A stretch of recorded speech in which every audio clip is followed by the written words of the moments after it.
All right, hello everyone, and peace of Christ to all of you. I hope my voice coming good and clear. And if it's not, that's mean you have a problem from your side.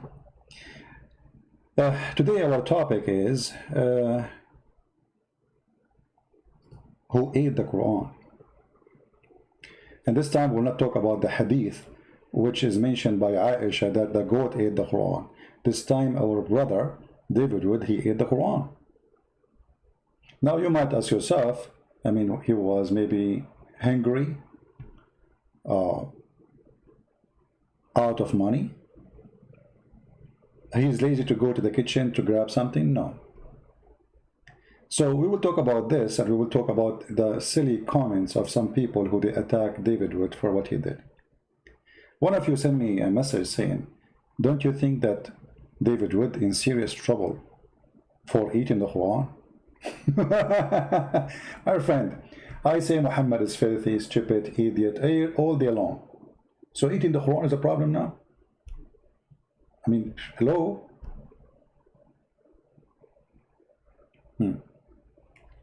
So for those people who they say, why David Wood, he did that? I mean, you know, this is what some people, they, especially some people, they claim to be Christian. They claim to be Christians. You cannot be Christian, really.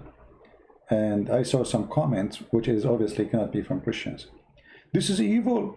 The Bible says you should not return evil by evil. So eating the Quran is evil? This is what the Bible says. You say, yeah, go to Roman. In Romans chapter 12, verse 17, it says, don't repay anyone evil for evil. I mean, evil doing is hurting people, not ripping a page in a book. So those who they speak silly, they are silly and they are no Christian. And actually they are more dangerous trying to corrupt the meaning of our Bible to make it something different. They will not quote for you that Jesus, he went into the temple and not only he ripped their business, I mean, he flipped the tables all over. So Jesus must be evil for you. So for those who they are speaking against David Wood for what he did, I say to them, you're a bunch of cowards, liars, and you are not a Christian. You know, remember, this is internet. People, they can change their name. They can call themselves George, Tony, whatever, you know, it's internet. If we watch the video from the beginning, and I will play a little bit of it, you will see how much the Muslims trying to put a pressure on those people. And they do it to me too. They try to bully me. They try to make my reputation go bad. Christian Prince, he says to a Muslim woman, suckle me. But they cut the video and they edited it. I was quoting what their prophet said. And actually the Muslim woman, she was speaking dirty about Jesus. She is the one who said Jesus, he did that to his mother, you know. So I said, the one who says about boobs, it was your prophet. And I was saying to her, the prophet said, suckle me. The Muslims, they try to bully me, and they are trying to bully them. So those who speak from the comfort of their chairs, I call them cowards. Cowards, whatever the word means. Those people, they are threatening their wives, they are harassing their family, and they try to do the same to me. But, you know, I'm not married. Good luck with that. But you upset because he did rip a page of the Quran, but you are not upset for what they say, what they will do to their wives. So the cowards who make a statement, shameful statement, present nothing except the devil. He is upset. The devil is upset how you read the book of the devil. So the devil changed his clothing and he come to you in different format. The devil sometime will come to us as a Christian person, claiming to be Christian. This is what the Bible says, be aware of false teachers. Falsely, they quote the Bible. Imagine if Jesus, he have his hands in his time on the filthy Quran, saying that he is nobody. No one. Muhammad is the greatest. and we should not follow Jesus no more. What Jesus would do to this book. So let us hear from little bit from the beginning what this topic was about, and that will show you and will expose to you the nature of this cult. You know, I'm not going to talk about the nature of the people who make those comments, or let us say try to harass Abdullah Samir, Apostate Prophet, David Wood, me, etc. I'm not going to talk about their nature, for their nature is not important. The important is the nature of Islam. For them, they try to focus on us, bully us, because they have nothing. For us, we are not the same. We will not bully a person. We expose religion. To everyone. Yes, sir. So, ex-Muslim, I'm in Canada. I go by Abdullah Samia. And what can I say? I used to be in I've been in 2 different sects in Islam, and now I'm atheist. So that's me. All right, and the reason, that's by the way, you know, I don't agree with this guy in many things about being an atheist, but I like him. First, he's smart, and simply he presents things in a correct way. I was in 2 sects of Islam, and now I'm an ex-Muslim and atheist. That's me. Thank you. The reason I definitely wanted to have you guys on is because some recent events, which we'll get to in a moment. My goodness, there are a lot of people in the chat talking about golden showers. I don't know what they mean. I don't know what they mean, but for some reason people are referring to Golden Shower Boy. Who in the world could they be talking about there? I don't know. Maybe they'll explain it later. But one of the things that's happened is, and which we'll be focusing on here, is Muhammad Hijab, of course, has decided to start heaping abuse on people in some ways that most people would find very, very, very inappropriate. And his justification is, well, they heap abuse on the Prophet, and so they kind of deserve what they get, and this is the best way to go about it. And you'd think people wouldn't want to get on the same page with him on that, but I see a lot of people supporting him. So before we actually get into that, Abdullah, why do you criticize, of all the things you could be doing in this world, why do you... Okay, let's skip this part and go where they speak about the comments. You see, those who they judge, they don't even know the story. Imagine if somebody, he posts a picture of your wife and saying, look, she is between 2 men, and now we are going to do something sexual to her. I mean,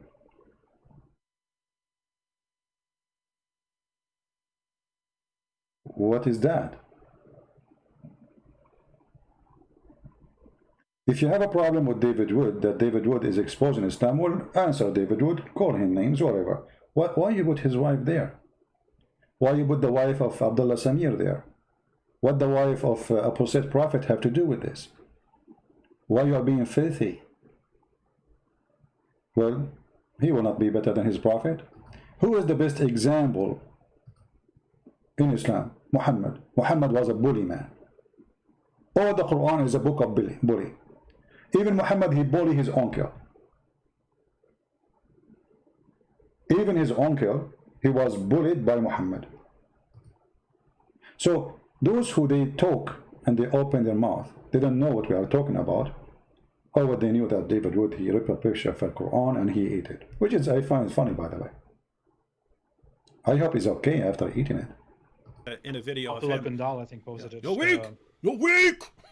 You're weak things. You're never Muslim! What kind of Muslim are you? Me strong! Me hijab, me strong! He was also saying about Orientalists. He was like saying, yeah, I'm your teacher. I'm your teacher, boy. You learn from me, boy. I'm your teacher. And I think he was saying, what? You're gonna jump off a bridge because Yasser Qadhi jumps off a bridge? He was saying something like that. It was hilarious. It's like, you don't get it, dude. It's Yasser Qadhi has no reason to make up. I mean, if Yasser Qadhi is aware of the manuscripts of the Quran and he knows perfect preservation right down to the letter, if he knows that, there's no reason for him to make up and go, oh nope, I can't talk about this. This is a really bad topic that we should never be discussing in public. You would just say, of course, yeah, of course. You have these liars. You have these liars at Yale, and you have all these lying scholars and so on. But we know the Quran's been perfectly preserved, but not what he's saying. So there's no reason for it. By the way, I don't agree with them of attacking the Quran, saying the Quran not preserved, because look what will happen. I don't know if you notice in my debate with Muslims, the Muslims, they start saying the Quran is not preserved. Why they do that? In order to escape from the stupidity of the Quran. So it's not for my benefit to focus on the Quran is preserved or not. The Muslim come to you and he say this is a book preserved word by word, so he have no escape from the stupidity of the Quran. But when we say the Quran is not preserved, and you will see how Muslims, they will start, this will be very popular soon, because this is the only way to get out from the stupidity of the Quran, saying women have a sperm coming from her ribs. Man have a sperm coming from his backbone. Nobody can go to the space. Allah make the star to shoot the shaitan in his bum. Flying carpet of Sulaiman. So if we promote the idea that the Quran is not preserved, the Muslim, they will like it. They will say, okay, the Quran is not preserved, so the book of Allah have no mistakes. Those who have mistakes, stupid things in the Quran are made by the one fabricate them. And already they are doing that to me. Why I want to waste my time? But anyway, this is their opinion, because you cannot corrupt the corrupt. I mean, the Quran from the beginning is a book of a corrupt man. So how you can corrupt the corrupt? You corrupted it twice. It doesn't make any difference. Preserved or not preserved, who cares? Muhammad is a fraud. Let us hear more. For him to make up holes in the narrative. And so that's why people realize, wait a minute, we got a problem here. All right, let's go ahead and take a look at Muhammad Hijab's Twitter page, and we'll start seeing what's going on here. Refute you. All right, so this is Muhammad Hijab's Twitter page, and he is here, comparative religionist, political philosopher, author, debater. Wow, not professional tantrum thrower. Don't see it on there. Hey, Muhammad Hijab, we know you're watching. We don't see you commenting because you know you can't control your temper, but I would appreciate it if you put Grape Ape of Apologetics. That's the name I gave you a while back. All right, so I don't know what that one was. Let's go down. Let's see. He retweeted something here. Muhammad Hijab. By the way, can you guys see this if I'm reading something? Yeah, I opened up the live. I just muted it. Okay. The funny thing is, he actually used the thumbnail from my video.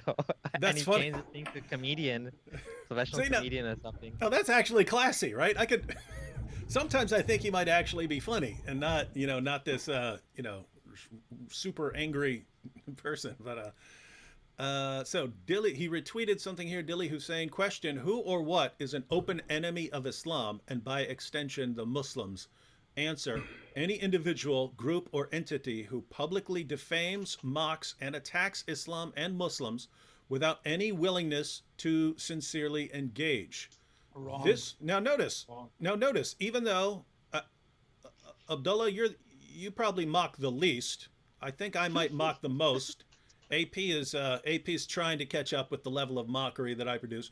But this specifically says who mocks, defames, attacks Islam without any willingness to sincerely engage. I think we do sincerely engage, don't we? We all do.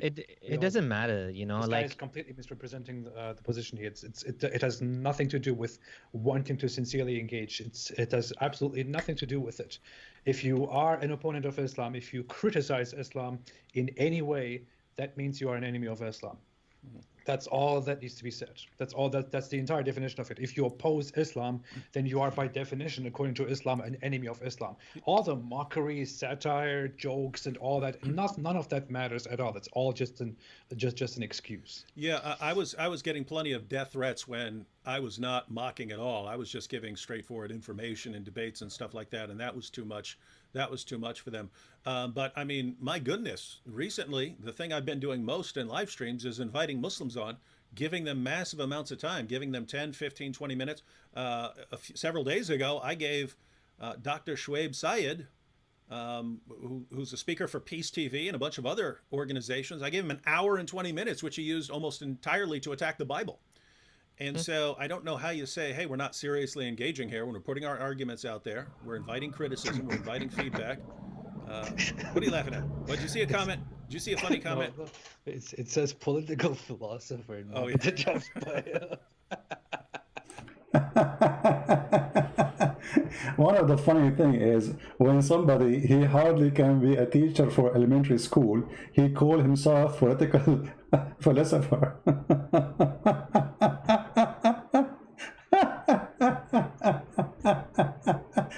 I'm so glad he did not call himself a prophet yet. It's coming soon, just wait, it's just a matter of time, you know. He's a political philosopher, and you know, he have yeah.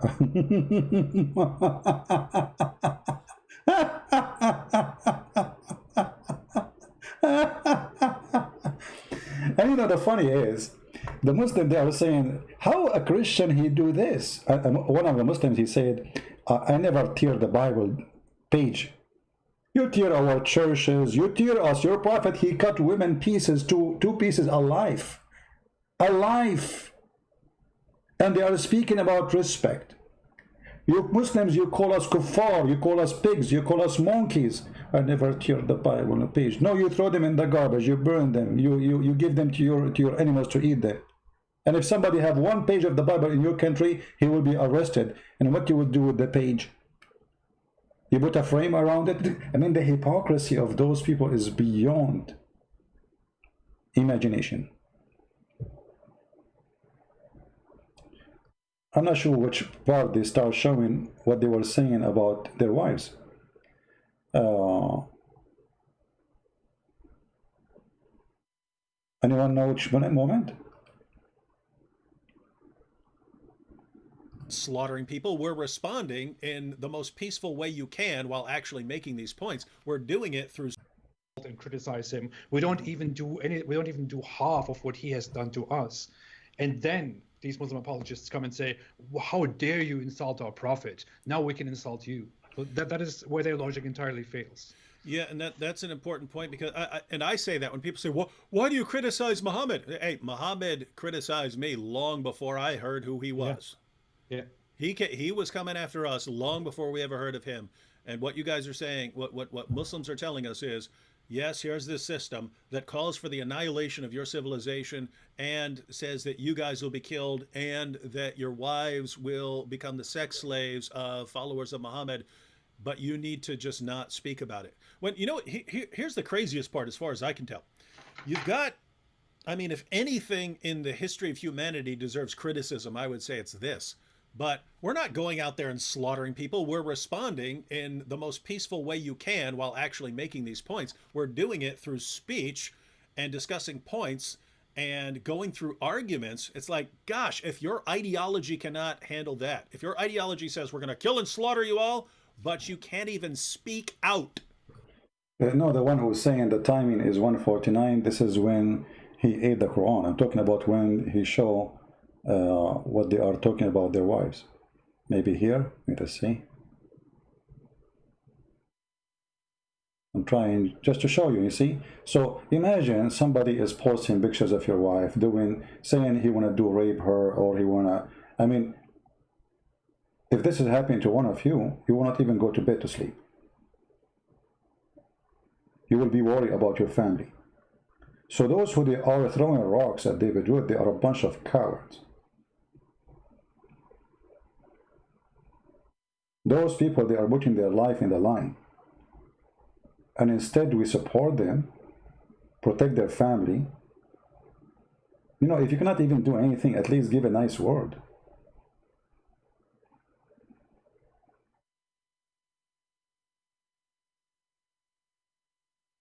While you are sitting in your couch, we are being threatened to be killed. And we might get killed. And you are upset for he ripped a page of the Quran. As if he ripped a woman. As he killed a human being. I mean, you are violent. You ripped a page of the Quran. This is how stupid those who are attacking David Wood. Literally stupid. Let us go. Okay, some people, they are helping us with the where they spoke about their wives. Let us see.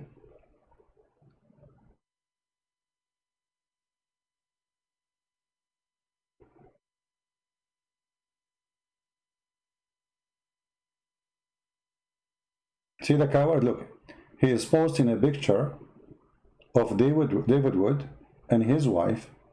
Do you see how they try to bully you, how they try to threat you? They are filthy. I'm not talking about the Muslims, by the way. I'm talking about those bunch of cowards. Mimi, Fifi, they are a gang. But by the way, they are very useful. Down within a few seconds, but a Muslim took a screenshot of it instantly because he was sharing these things and so on, and then he asked why you took it down. So let me see if I can get this up here. So this is hey, I just noticed I'm wearing the same shirt that I'm wearing now, even though this is years ago. That's how long I keep my stuff. So this is Muhammad Hijab says, Mary Wood, David's wife, a public figure who has her own content. Here she is between two men. So notice, because my wife is in the middle seat. Mimi Hijab, when he go in the airplane, he buy the whole line. So his wife, she will not be between two men. I mean, look how filthy, trashy they are. What does this have to do with Islam and the debate and the topic? What is this?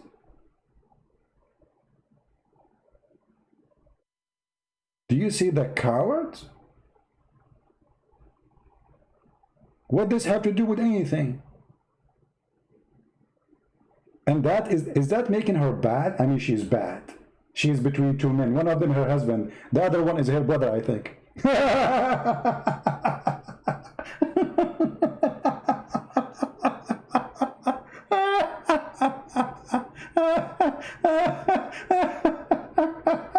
I mean, really, this is the best comedy ever. You know, they try to bully you, but you know this guy, he made a post before. Imagine he said that apostate prophet, as we speak now, he is luring his sister. Luring. You see how filthy they are? But you expect garbage in, garbage out. Let us see. More garbage. Handcuffed by their own arguments and their own masters, spit at them in disregard, and they are humiliated in front of the Muslims in a secret mental climax. What the heck is this wrong with this dude? You're finished. Takes place. Finished. You're done, boy. He should write anime or something. Done, Like, boy. seriously. Finished. Yeah, he could be a One Punch Man villain with Yeah. giving a speech. Takes place Yeah, exactly. in the very core of their hypocrisy, since they secretly admire those who they mock. So I guess that's him. You secretly admire Muhammad Hijab, guys. They admire my rugged manliness.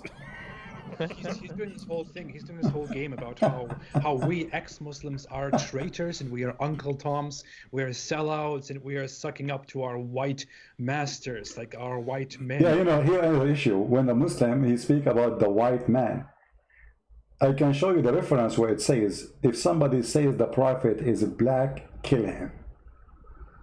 I can show you where in the Quran it says that Allah in the judgment day will make all Muslims white and all non-Muslims black. I can show you where it says by the hadith that when Allah, he created the white man, he said to him, you go to heaven. And he created the black man from the left shoulder of Adam, and he said to him, you go to hell and I don't care. This is their book. And yet the Muslim is talking about the white man, when all their religion is speaking about the white man Muhammad and the white man supremacist.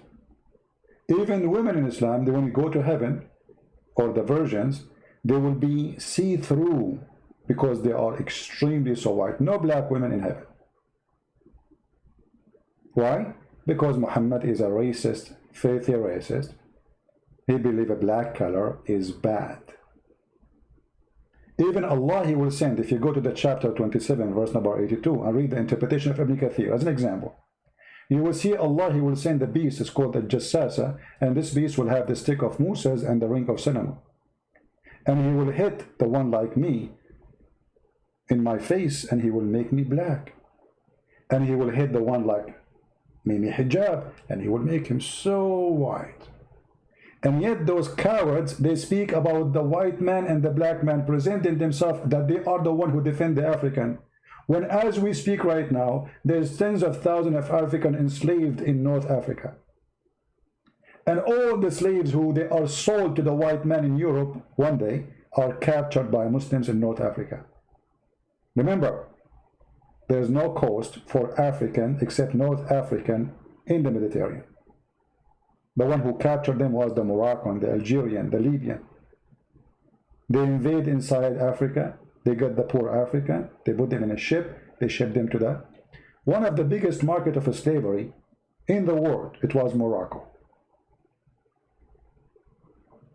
Go do a little search, and you will find what I'm talking about. There's a revolution happened in the south of Iraq.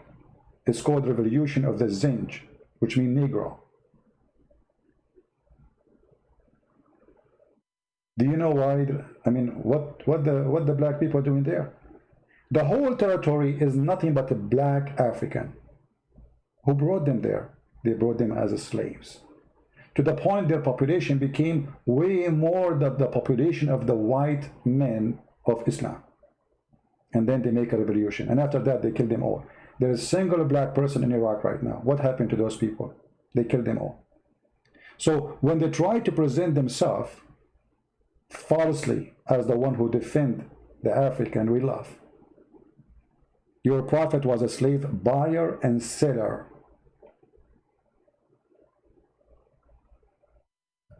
Who are our masters. Like in his idea, this is a good reflection of his mind. This is actually he's really projecting upon all of us how he views society. Muhammad Hijab views society in such a way that that he is supposed to be either inferior, and at the current moment he's inferior to the white person in whose country he lives, or he is or he will be superior to them. And his idea is that we ex-Muslims have accepted. I mean, do you see how bad the white man, he gave them refugee. The white man, he gave them free shelter. The white man, he gave them papers. The white man, he gave them opportunity to get a job. And they left their countries, coming to the white man country because he's bad. The white man, he gave them freedom of his speech, speaker corner, say whatever you want. The bad man is paying the Muslim. Do you know what, if you see that there is a video made by Shamsi. You know Shamsi, the guy would have no teeth. Maybe brother Muhammad Hidab. You know Shamsi, huh? So Samti. So he exposed them about how much money received from the UK government. Why you are taking money from the white man? They give them help, program for youth, sport, but on those they spend it as they wish. Tens of thousands of pounds. This is what the white man does. He lives in the land of the white man, and the white man is a bad person.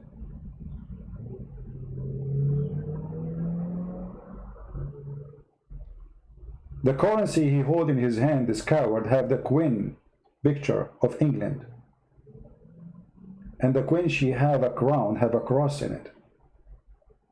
He don't mind to hold the money. Those people remind me of the hypocrite Jews in the time of Jesus when they asked him, should we pay tax to Caesar? Jesus said, show me the money you have. They showed him the money. It had the picture of Caesar. So he said, give to Caesar what to Caesar. Hypocrites. They don't want Caesar, but they carry his money. And this is how hypocrite those people are.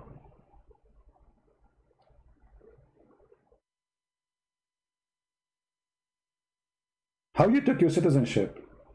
You took an oath. And what the oath saying? You will be obedient to the Queen and the law. What kind of a Muslim you are? I was doing taqiyya. I'm perfect Muslim who lie. have accepted the inferiority and become slaves to our white masters, whereas he and his good Muslim army and his Dawa people are doing the tough thing. They're going the tough way. They're the right way. They are being courageous and they're being strong men who will fight the white men. He even made a tweet on that. If you go further down, you will see he said that he will confront our white masters. He's talking to us apostates. And someone asked, who are the? No, he said, while we confront your masters. And someone said, who are the masters? And he said, liberal white men. So he's saying, he's viewing it as that. You notice when they spoke about David Wood and Sam Shamoun, they said, I am the master of them. You see, they make you have a master right away. I mean, how I am the master of David? What I have to do with David?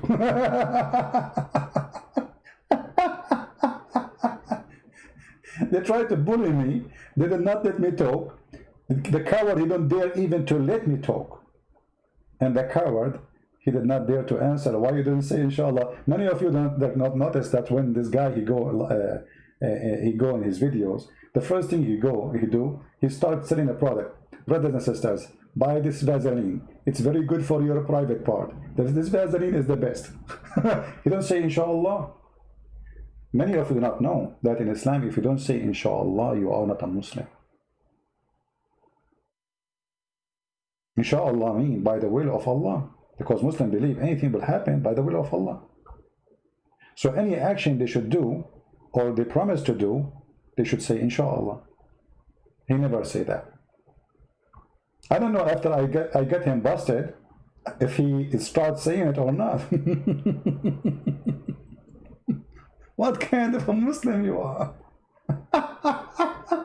You don't even say inshallah. Tomorrow we will debate Christian Prince. Didn't you say inshallah? No. Tomorrow we will do this. He never say inshallah. Go and see all his posts.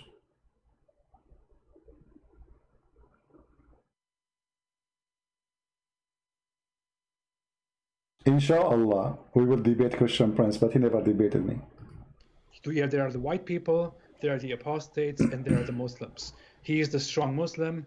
We apostates are the slaves to the white people, and he will go and crush the white people with his ideology. But this guy lives in the kingdom. I'm laughing at the comments here. Check that. KL says, hang on, it's covered up by our video. KL says, what's a mental climax? And then, the funny, when I said to a Muslim women, suckle me, quoting their prophet ordering Muslim women to suckle us, he said the Christian sexual predator.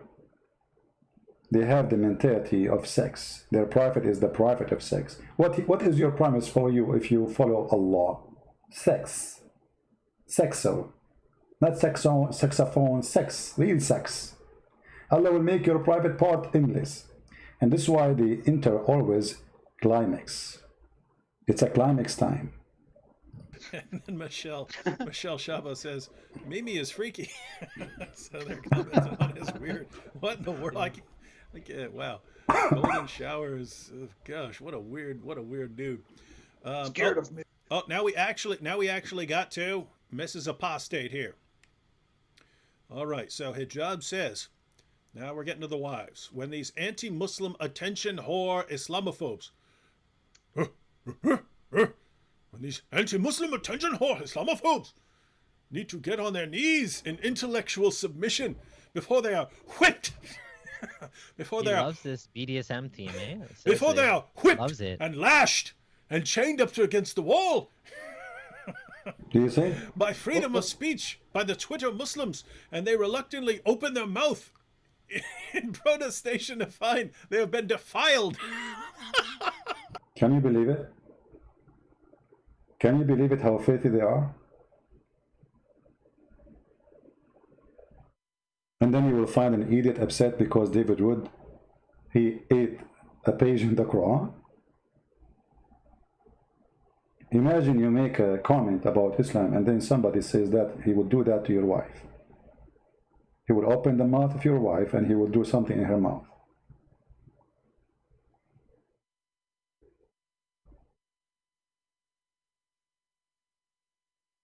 Can you go filthy more than this?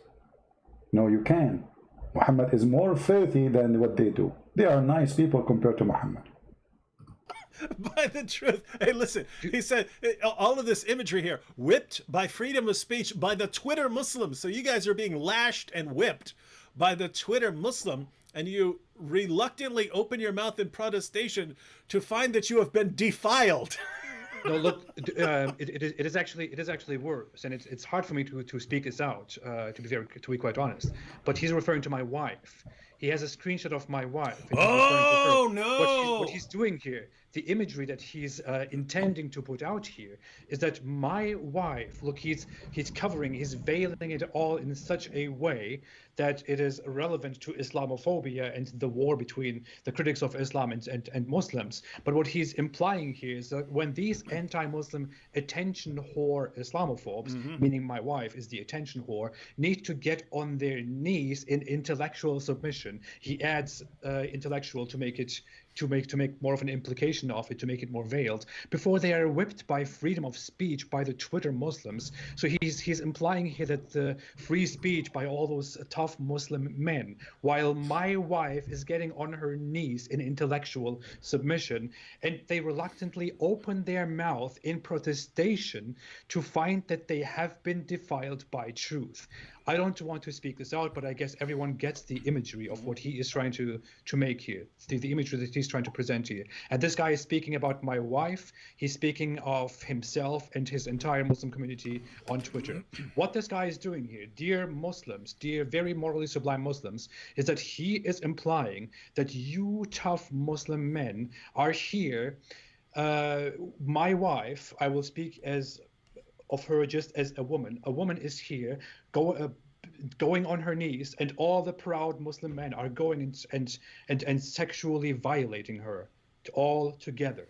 And my wife is letting that happen to herself. This is what is being implied here. This is the imagery here. This is your morally sublime religion. This is what you stand for, Muslims. All of you Muslim apologists. All of you Muslim apologists out there who are normally so loud about people who seek their freedoms, who are so loud about what schools teach, who are so loud about when hijabis take off their hijabs, when women seek their freedom, when people say the mildest things about Islam, when Trump issues a travel ban, which should be issued for all of you, for all of your pathetic countries. When you are outraged about these things, and you are all silent here about this, all those people who work with Muhammad Hijab, who have worked with him, who are still with him, who are still friends with him, all you people who are quiet right now, you hypocrites, this is what you stand for. This guy is talking about rape. This guy is talking about the imagery of sexual submission of my wife to this big Twitter mob. This is what this guy is talking about. This is what you Muslims, all of you Muslims who have engaged with these people, who have been part of this whole discourse, of these whole conversations, and who have said nothing about this. This is what all of you perverted bastards stand for. This represents all of you wicked perverts. Wow, that's disturbing. I really do think that a lot of people don't. I mean, I didn't understand that until you explained it to me. I think a lot of people are just totally lost with hijab. Like, he's in his own world here, and he's saying a lot of shit. He's making up a lot of nicknames. There's so many nicknames that I can't even keep track of who's who anymore. They're mental slaves to the sexual perversion that the 7th century savage has created. They are mental slaves to this. Dying and drowning and being hungry, being starved in their sexual starvation, that they let this out in such a violent, hostile way. It is disgusting. I don't know. I think whatever you did, I mean, you've exposed hijab for what he really is. I mean, I can't take any credit for, like, I know he's been attacking me and he's attacking Gondal and Faye and your wife and everybody else, but the main target of all of this, the main one is you. Yeah. Because I just came back from vacation. I was on vacation for 2 weeks, and I didn't even barely go on Twitter when I was on vacation. I came back, I retweeted one of Gondal's tweets of Muhammad Hijab, and then he went crazy. And none of this this all started. I don't know how you managed to piss him off that bad, but what you've done is you've all I've done is I asked him for a debate on Islam. Oh yeah, that's all I've done. How dare you? That's what happened. This is what happens. This is what you get. This is what you get when you challenge him.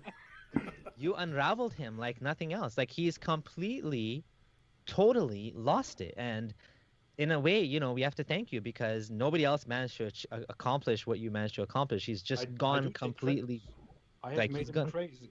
I haven't actually done anything. All I have done is not be humiliated, not be humiliated, and not be bullied and submitted by his disgusting, awful behavior. All I've done is just to respond, to push back, to bully him back, which he does to everybody out there. And people usually step back. People are quiet. People ignore him. They don't want to give him the power. I didn't do that. I just responded to him. I bullied him back. I called him a coward. I called him a loser. I called him an idiot. And I what don't he know if did I would was call that bullying back. I would call that standing crazy. up for yourself. No, I mean, I would bully him back. If he bullies me, I will bully him back. I'll do that. Yeah, I say that. I believe in bullying I him did back. it back. I did that, and I didn't drive him crazy. All I did was expose what he actually is by simply standing before him. The comments are awesome. 50 Shades of Hijab. What a freak. Wow. Yeah, so guys, we have this, and here's something that's interesting. Of course, we haven't scrolled down to the comments that are dealing with Abdullah's family, but just along these lines to show you what a creep this guy is. Let me go ahead and get rid of this comment here. I will continue what I'm doing, by the way. You can try to bully as much as you want, you genius. Yeah, I know you're watching. I wanted to pull up. Where is it? And okay, yeah, Muhammad Hijab actually did one of these posts about my wife, but then took it down within a few seconds.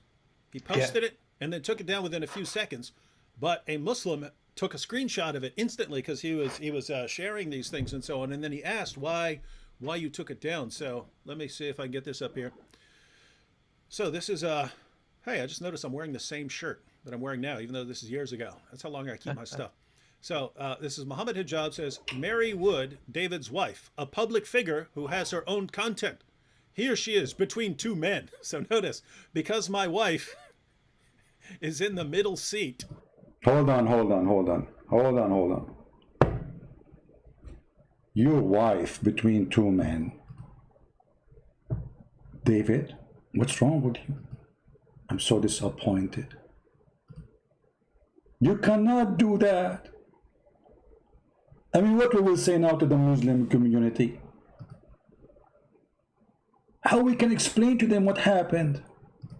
Your wife between two men, and one of them is you, and the other one sitting next to her in airplane.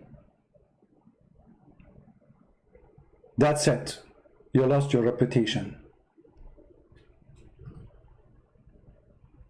Remind me when a Bedouin man, he came to Muhammad and he asked him to sleep with his wife. Do you know what Muhammad he said? He did not say, shame on you, I will kill you, the coward, because this man is very powerful. He said to him, but she is the mother of the believers. After he left Aisha, she asked him, who is this guy who speaks to you in such a way, disrespect? Imagine a man, he come to you, says, I want to sleep with your wife. Muhammad, he said, أحمق مطاع, which means a fool we have to obey, which means if he insists, you go with him. That is your prophet.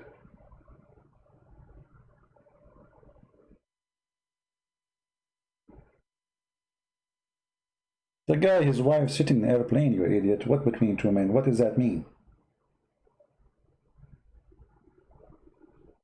I mean, what's wrong with those stupid people? Now I understand. Allah, He guided you. That is because of the guidance of Allah. And now, after you, like, he made videos about me, call it a Christian predator. Now everybody believes you that I'm a Christian predator. Why? Because I was quoting Muhammad. So Allah, let me ask you, did Allah send Jibreel with you with this tweet? Is that a tweet coming from you or coming from Allah? I mean, that's it, David. That's it. We don't really. I'm not going. You should not support him no more. I mean, his wife between two men. Is that her brother? Between two men?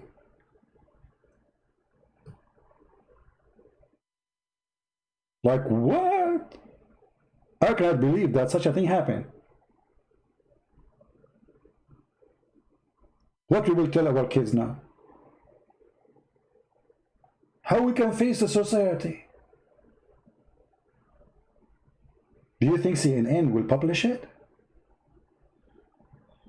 The fake news TV station? Da-da-da, da-da-da, da-da-da. You know, like, what is that?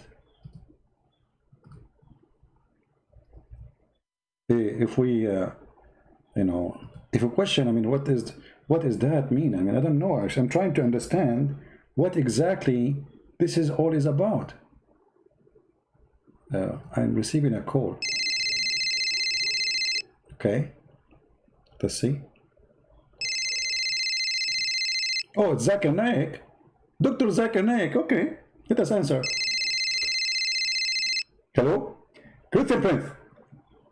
We got you busted. And now everybody knows that your friend David Wood, his wife, he was sitting between two men. Zakir Naik, hold on, come on, man, take it easy. What do you mean she was sitting between?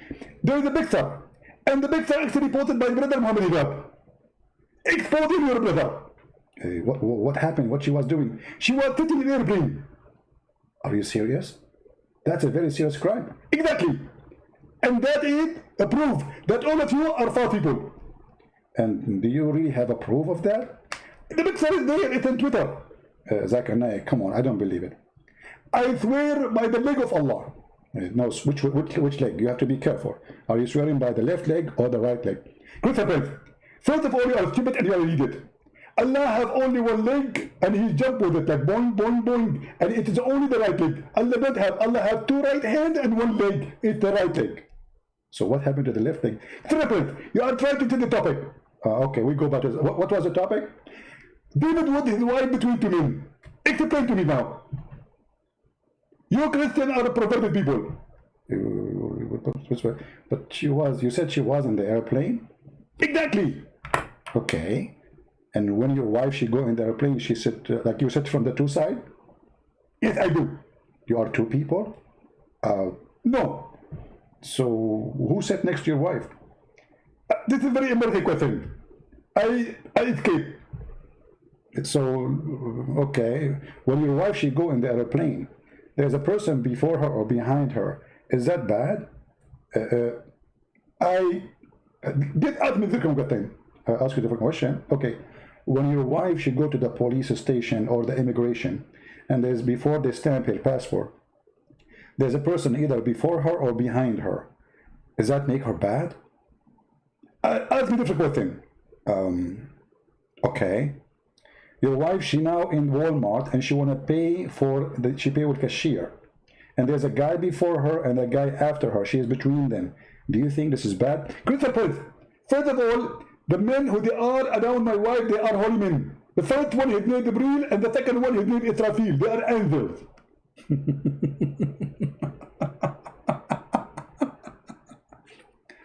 Brother and sister, I invite you, all of you, to go and see the scandal of David Wood. His wife, she is between two women. Two men.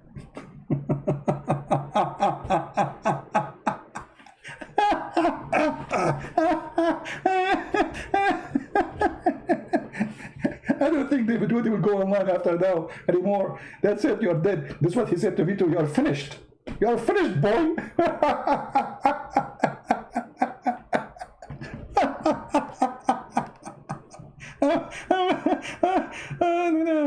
Hey, hold on. Hello? Who's this? Hello? This is the secretary of David Wood. They will say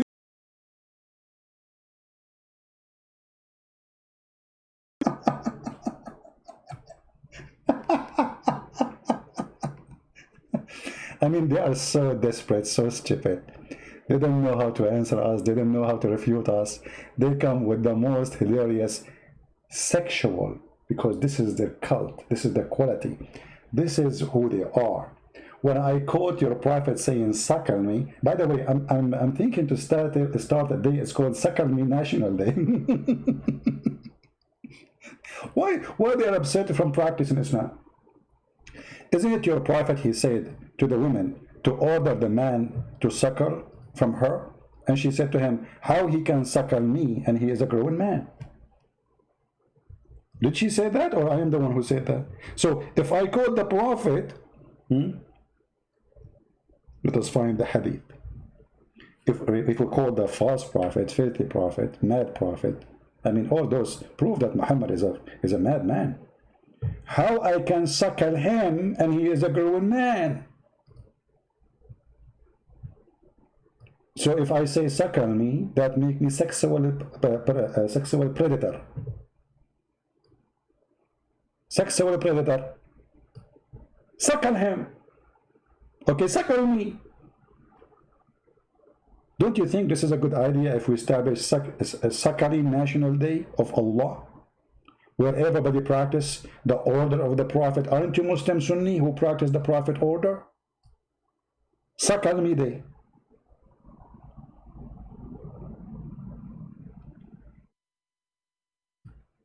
Imagine if Joe Biden, he was a Muslim, what he will promise us in the election.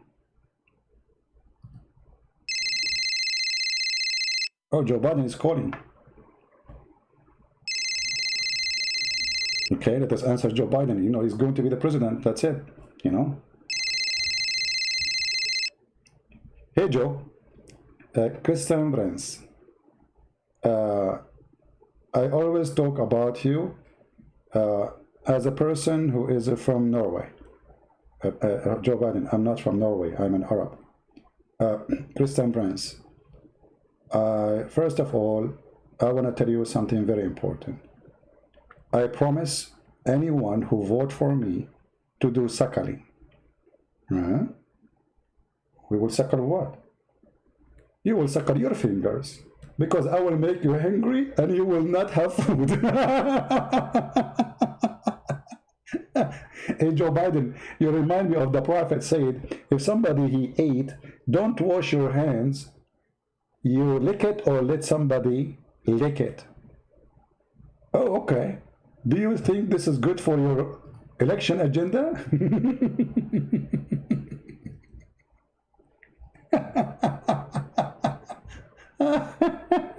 Oh boy, I hate you.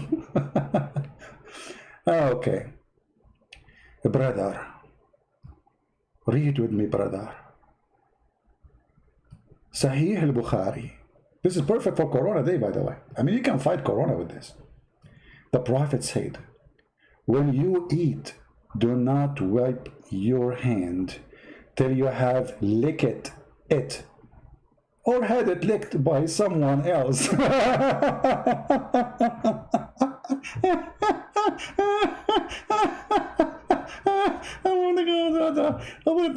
What? Who's going to lick my fingers? Don't tell me it's the dog, because you Muslims are haram to have dogs outside the house. So don't tell me it's the dog. Someone, it says somebody who... So Muhammad Hijab, when he eat, who is licking his fingers after he finished? I'm not going to make a comment. Let us go back to the video. Better than going far. So guys, I don't know if you are going to listen to David Wood after now. His wife, she is between two men. I know you are disappointed. I am disappointed too. And I don't know what to say. I have no comment. Actually, I am in a mute. I'm not talking. This is not me. I don't know what to say. Between two men?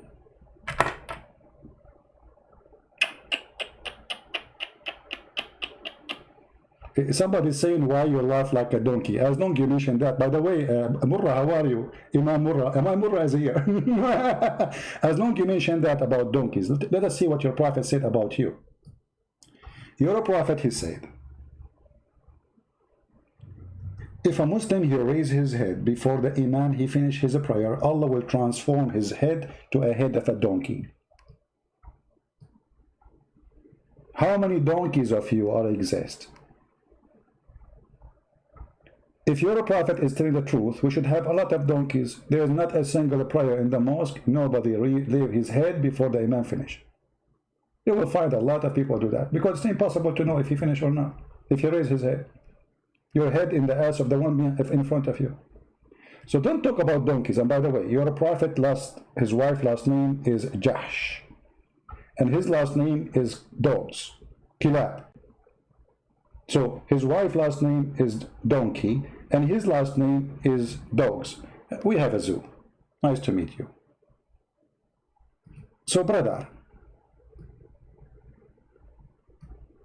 victory for Allah. We got David Wood busted, his wife between two men. How David Wood can refute this? Let's see. Hijab posts, here she is between two men.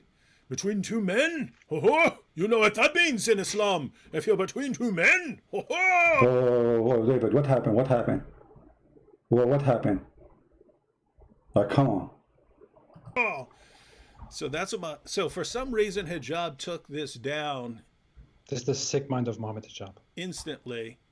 And yeah, so yeah, AP. So we have that post with me. We have this post against you, which me and Abdullah, yeah, we didn't catch on. This is all directed to your. Yeah, see, look, guys, I don't know what to do, man. I don't know what to do here, guys, because look at this. Wow, so many chapters I could pee on. If Mohammed Hijab is really obsessed with these golden showers and so on, guys, you don't understand, right? What do? Yeah, I make fun of your prophet, but I make fun of your prophet because he's, as far as I can tell, the most horrible person in the history of humanity. That's why I make fun of him, and I make fun of him because I believe it's a peaceful way of responding to a horrible person, right? It's a peaceful way of responding to a horrible person. I don't want people killing and slaughtering. I don't want people killing and slaughtering over this stuff. But look, so here we have Holy Quran. Hijab, you're the one who's saying, they're criticizing Muhammad. They're criticizing the Prophet. Therefore, we will attack their wives. Dude, you seem to think, well, they did it, therefore I can escalate. And you seem to think that we can't escalate. Are you serious? I'm an escalator. Put me in a mall because I'm an escalator, dude. that's what I do. I just wait for you guys. But look, my goodness, what is this? Hold on. Did you hear David Wood admitting that he is an escalator and he said, "Put me in the mall"? The Muslim they will quote the video and they will say David Wood is not a human. He is escalator. Don't you know that the Muslims are professional of video editing? Mimi Hijab, who took the leak email of Fifi. I mean, Fifi is the leaker. Mimi is the editor. He edited his interview even with Muslims. They edit anything in their way. And now David Wood, he admitted that he is an escalator from the mall. Put me in the mall. Did he say mall? Yes, brother. Did you hear it, brother? I have witnesses. I don't know how to explain that to people now. I mean, David, I'm so disappointed. Escalator, man. Are you serious?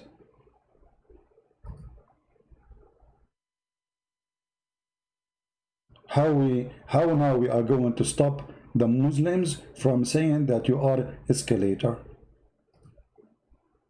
They got you red-handed. Brothers and sisters, let me introduce for you, brothers,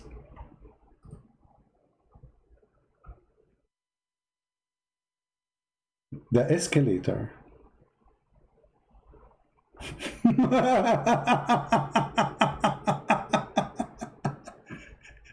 The Muslims, they will make editing of the video now, and they will say you are an escalator. Just wait. You are not even real. You are not David. You know, this is not the real you is the escalator. Oh boy. What else? What's going to happen now? Watch what David Wood is delivering a very good message. If you go so far to our wives, what our wives have to do with this? Why you are faithy? Actually, Muhammad Hijab, he's speaking against Islam. Why?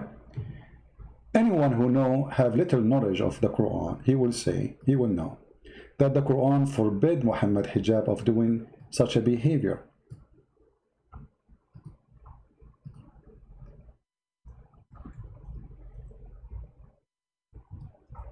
But this guy is mad. He's a mad cow. He's a mad cow. He is willing to disobey his God. Chapter 6 in the Quran, verse 108 said, reveal not ye those whom they call upon beside Allah. So they will, because if you do, they will insult your God based on their ignorance.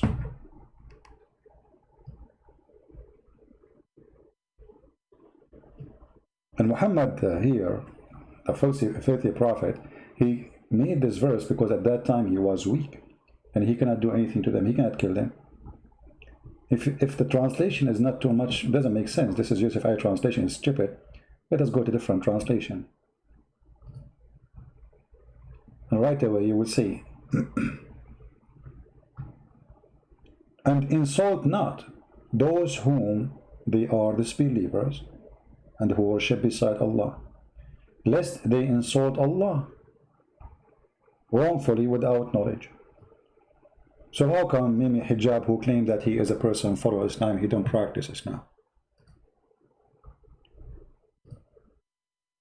Do you see the cowards? Why Muhammad is disobeying Allah and don't do what Allah ordered him to do? Right? Imam Murrah, do I put a deodorant? Let me show you what. This is an example about how Muslims they refute us. Hold on. Imam Murrah said, let me take a selfie for you. And you look what they bring to themselves. I cannot believe it, even that there is. Did you hear the selfie? Man, I put you in selfie now. You are in the selfie mood, my friend. Let me put you in the screen so everybody will laugh.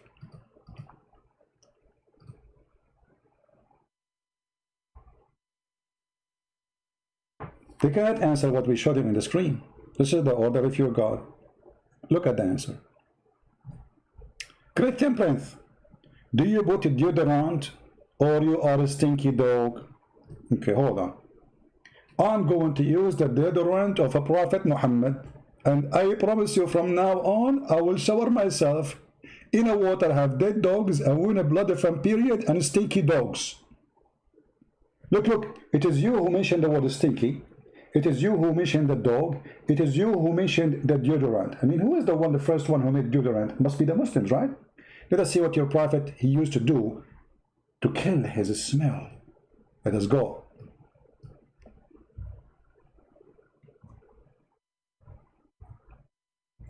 This is how Prophet of Allah, he cleaned himself. Read carefully. Who said that? Muhammad, his followers. Who reported that? Muhammad, his followers. Who printed that? Muhammad, his followers. Who translated that? Muhammad, his followers. Read with me carefully, Imam Furra. Abu Sa'd al-Khudari said that some people ask God Messenger whether they might perform ablution from the well of Bid'ah, which is a well which menstrual clothes and dead dogs and stinking things were thrown in. He replied, water is always pure.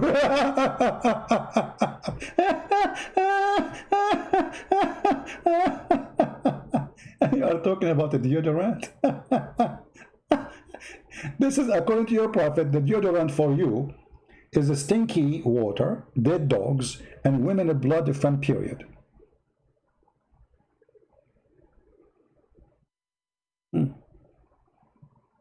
By the way, this guy is a Mimi Hijab. He come always a different name.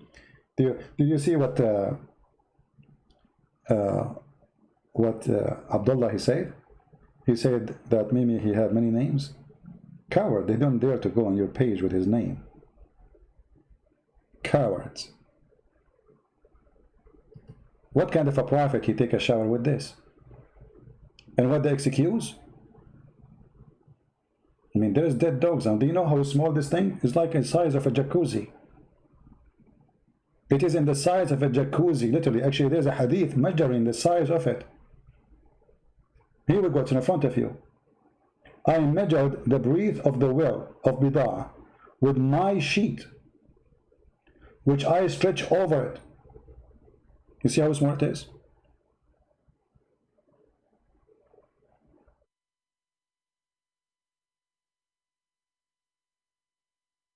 This is your prophet. I hope that Mimi Hijab is enjoying the deodorant of his prophet. And by the way, you are sitting in your car a deodorant or Vaseline. Is that made from dead dogs, women blood of period, and garbage mixed in together and make them Vaseline? Because this is what your prophet, this is the Vaseline of your prophet. And don't tell me the prophet was wrong.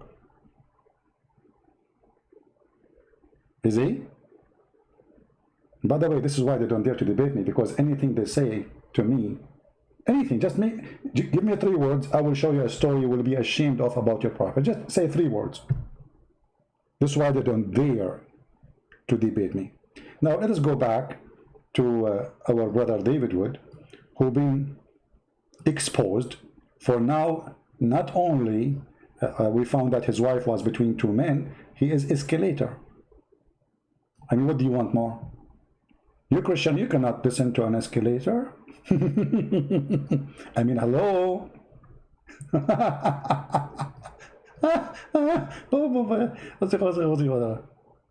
If you guys, but look, my goodness, what is this? Oh, look at that. Oh my goodness, look. I don't know if you guys can see this. It's a little light there. Ah, look at that. Surat Al-Fatiha. You guys see Surat Al-Fatiha here? Surat Al-Fatiha, man. Yeah, yeah. John, do you really think we can't escalate? Do you? My goodness. Do you really think that you want to go this route? This guy is chewing it for real. I mean, like, you want to escalate? Oh, here we go. Why you go to the wives? Why you post pictures of women you're filthy? What's wrong with you?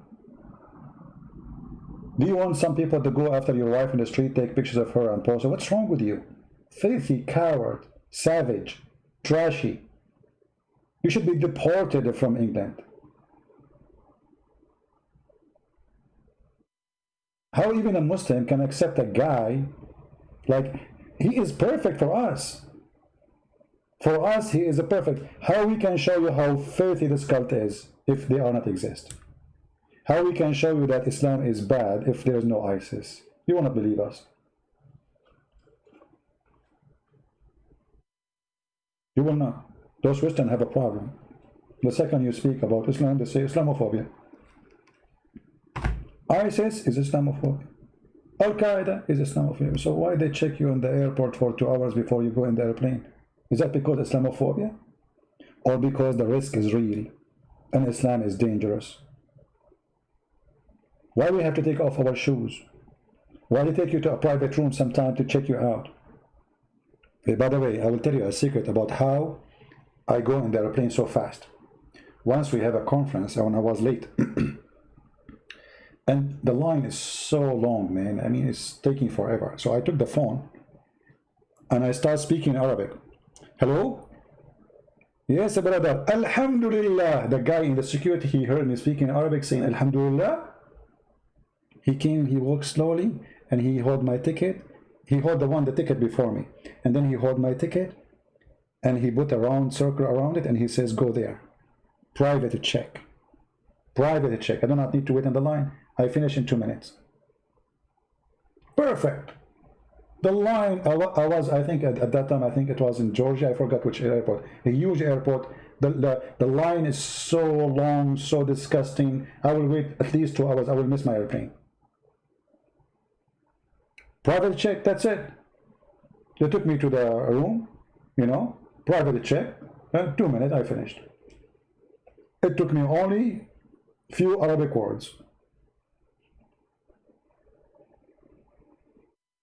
And the funny, always when they do that to me, they choose the first one who is like a blonde, someone who's blonde, to make it like, okay, not because you're an Arab, Middle Eastern, like, no, no way.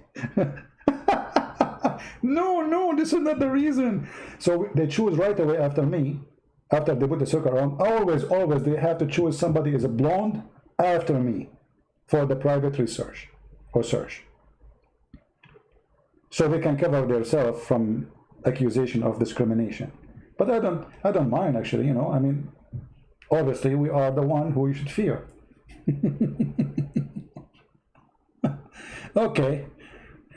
Always when I go, like I arrive to any airport, usually I open my bag, if I have a bag like in the side, and it says this bag was inspected by the Homeland Security. It passed. I love it. Very important. Very important, you know. Unbelievable. They don't inspect your bag, they inspect my bag because I look like a terrorist. I don't want to tell you how I look like. I go in the elevator, I say good morning, nobody answer. I'm serious. Good morning, nobody answer. Hello, nobody answer. So I start bothering them more. I say hello, good morning, nobody answer. And they will leave the elevator in the first floor. Not like David Wood, he's escalator. My story was with the elevator. Let us continue.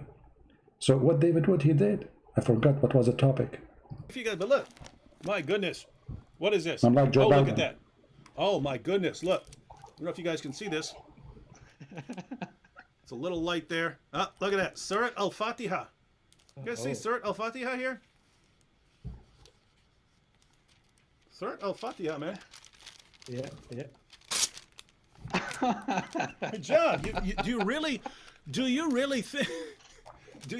think we can't escalate? Do you? My goodness. Do you really think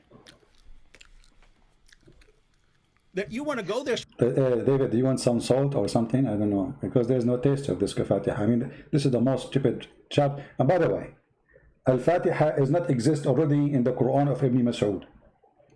So Muslim, you cannot claim anything. If you open the Quran of Ibn Mas'ud, there's no Al-Fatiha. You tell me why. He did not put it in his book.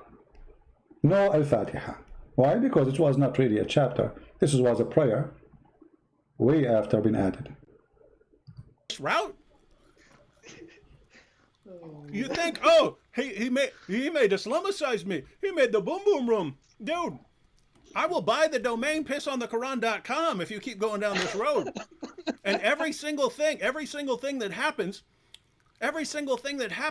I will say this is because this is Muhammad Hijab.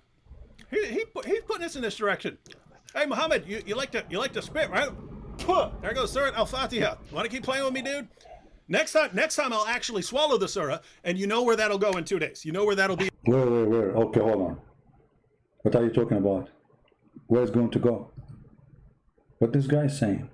You see, because I'm naive, I don't know what he's talking about. I want to hear it again. What? I think we can't escalate. Do you? My goodness. Do you really think that you want to go this route?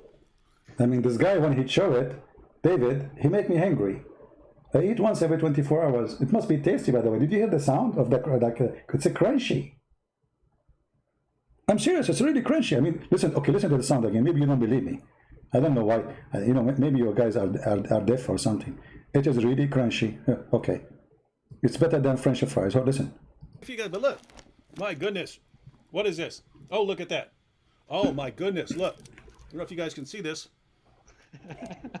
It's a little light there. Ah, look at that. Surat Al-Fatiha.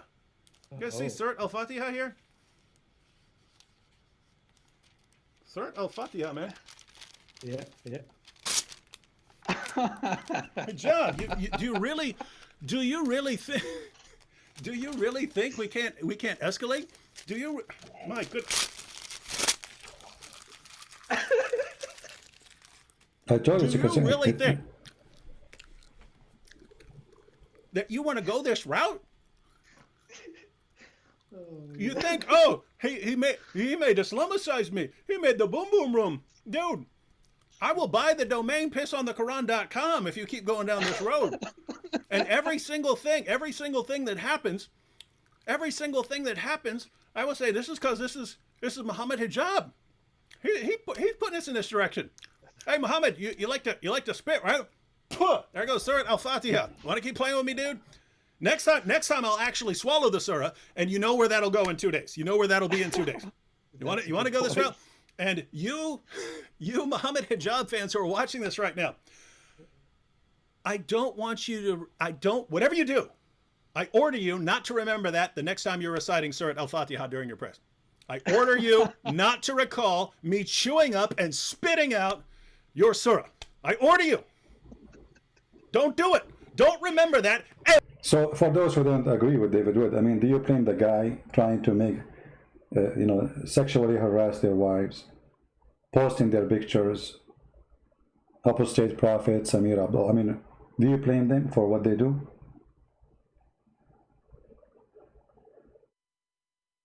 You are getting close to their family. What his wife have to do with this, you filthy coward? When you go down, you force them to go down with you. The Muslims actually, they should take down this filthy Mimi hijab. Because first the Quran forbid him from doing what he did. And we showed you the chapter 6, verse 108. Which means he disobeyed his God. And disobeyed his prophet. Number 2, the consequence of what they did is mentioned in the Quran. If you do that to them, they will do that to you.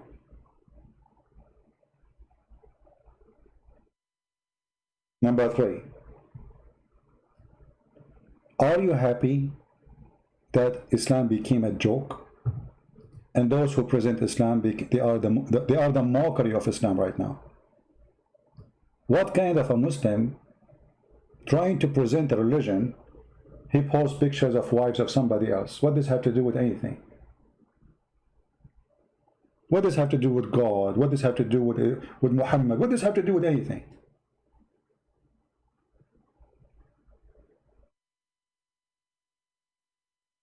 A very coward behavior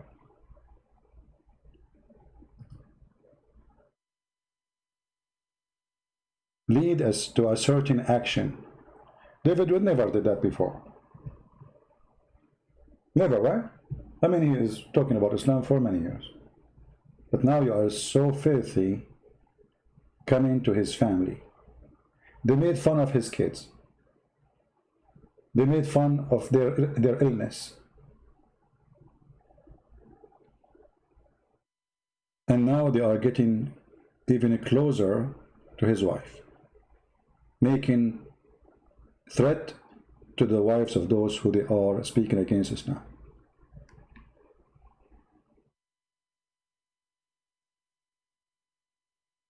You forced him to do what he did, and you deserve it. The only one can be blamed for this is the filthy Mimi hijab. If you are a Muslim and you are listening, ask yourself, why David Wood never did this before? The answer is very simple. Why you are getting to his wife? What his children and his wife have to do with this? What the wife of the apostate prophet have to do with this? Can't you be a man?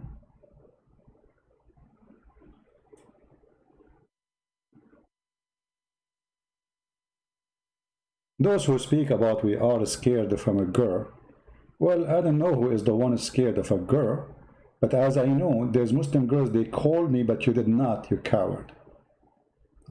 There's Muslim girls, they called me, but yet you don't dare. So who is the one scared from a girl? Your Mimi, your Fifi, your Sisi, all of them Sisi. They don't dare to call me. Who is the one is scared? I'm not going to eat the Quran, don't worry. If I eat the Quran, I will laugh at what? I protect the Quran. I have a Quran, was given to me as a gift many years ago. It's looked like brand new. But I protect it, for it is my favorite joke. If I eat, as an example, thank to Allah that David did not eat the chapter of the cave. Imagine if David he did that. I mean, we would lose the biggest comedy chapter in history. I will show you an example.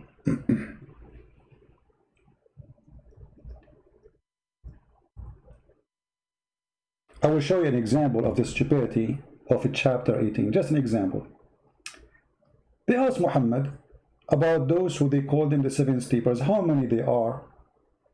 What the question? How many they are? Muhammad now, he decided to give them the answer, brother. Muhammad, he went home and he started squeezing Twitter, Google, he searched all over.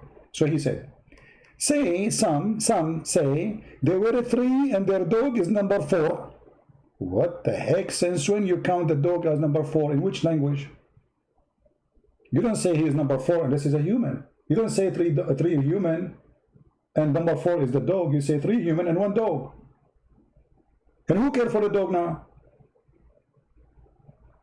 So some they say they were 3 and their dog is number 4. And some they say they were 5 and their dog is number 6. Guessing at the unseen, okay. Guys, they are guessing at the unseen, so Allah will give us the answer. Yet others, they say they were 7 and their dog is number 8. Muhammad say, give them the answer. Okay, look at the answer now. After all this drama, he said to him, say, my Lord know best of their numbers.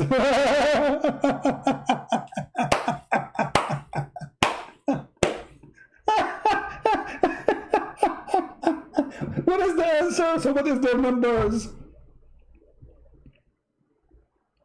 What is the numbers? So you made this verse to tell us what exactly? To say that Allah knows? So what will answer? So imagine if David would has exist in the time of Muhammad and he ate this chapter. I mean, I will be really so upset from David Wood for eating this chapter. Thank to Allah, this chapter preserved. This is God. So now, okay, I'm a prophet now, alhamdulillah. Bismillahirrahmanirrahim. Ask me question, brothers and sisters. Prophet Muhammad, I am Prophet Muhammad. Prophet Muhammad, how many those are the one who were sleeping in the cave? Because some they say they are 3 and their dog is number 4. Now Muhammad, he received inspiration from Allah. So Jibreel squeezed him, you know. He came to him in the bedroom, he squeezed him, he installed the whatever, you know, and Muhammad is ready. And now he got the answer in his bag. He opened the bag, Samsonite. He have security code, by the way. He opened it. You can hear the crack of the numbers. He opened it. He looked around him, up and down. He wears sunglasses to be sure nobody is spying at what is inside the box. He opened the box. He opened the book of magic. It's called the Quran. And he started reading for us what Allah revealed for him. Some, they say they are 3 and their dog is number 4. Some, they say they are 5 and their dog is number 6. Guessing of the unseen. Yet others, they say they are 7 and their dog is number 8. And now I'm going to give you the final number. Say Muhammad, Allah knows best their number. And none knows them but few. How nobody knows but Allah, and then you say some and only knows only some few. I mean, have you ever heard of a stupid book like this? You just said, my Lord know their number. None knows them but a few. That is holy. You can tell this is coming from God.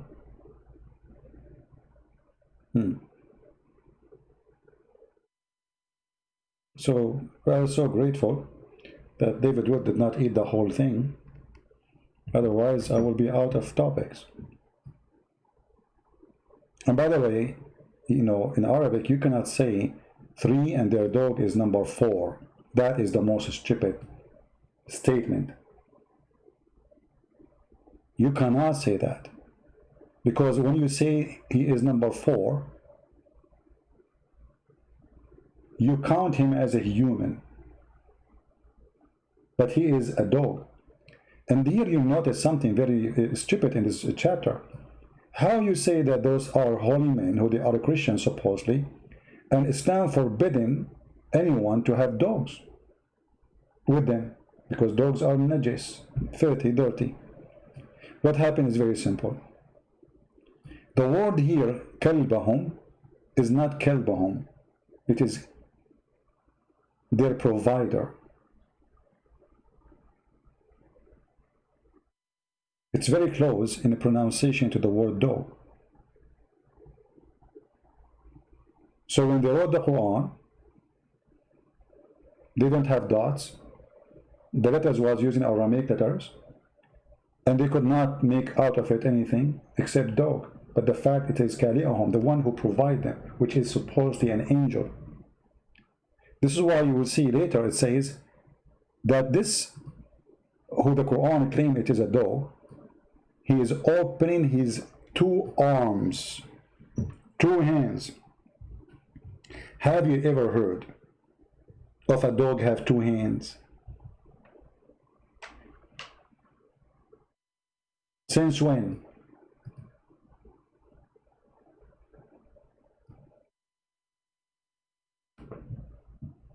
They translate the word which is Kali'ahum, or the provider, as a dog, stretching forth his 2 forelegs. Guys, his 2 forelegs. In Arabic it says ذراعيه. Since when ذراعيه mean? Change the translator. Change the translator. Let us see. ذراعيه. Let us see which one I will choose. I don't know. They copy from each other anyway.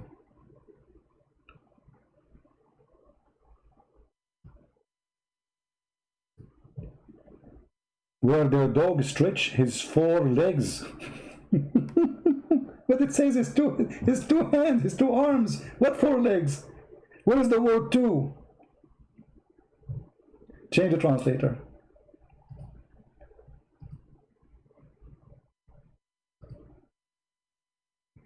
Stretching what? Its bows across the. Where it's.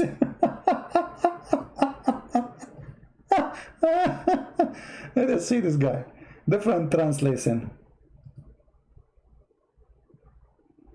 Look at this guy. This guy is supposedly smarter. While their dog, he stretched forth his 2 forelegs. See, the word 2 now appear in the translation. It was missing in the previous translation. So there's 2. So the dog is open what? His 2 forelegs. Is that what the Quran is saying? If we take this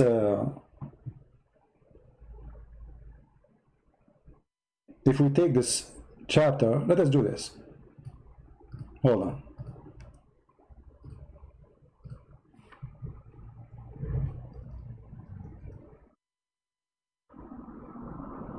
I will open Google Translate. I mean, simple Google website, you know.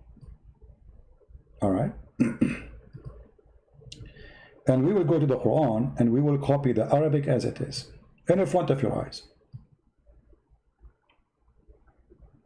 Now remember, you know, Google is not perfect translation, but will do the job. And later I will copy the word by itself alone. Indonesian, this is not Indonesian, this is Arabic. Okay. This guy, do you see it says his arms? Do you see Google using the word arms? Does it say that? This is what the Quran is saying. For this is an angel, you idiot. This is a mistake in the Quran writing. It's not a dog. The stories speak about an angel guarding them. Do you think a dog can guard them against an army of a king? So the angel is stretching out his arms, blocking the cave, protecting them. Not a dog, you idiot.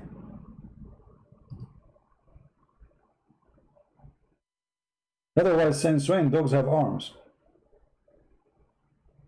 As I know, they have 4 legs.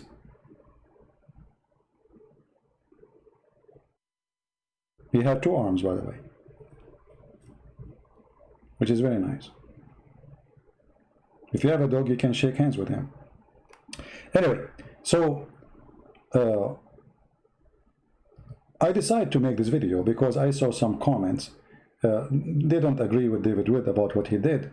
My friend, you have to agree. Those people, they are getting close to their family. And they should understand that don't go there. Don't be filthy. If you think that will stop anyone from insulting Islam, the opposite would happen, especially this kind of people. David is not the one who will be intimidated by making a threat against him. This guy, he was in jail. So he's not like a potato who, you know, I mean, he went through a lot of things in his life.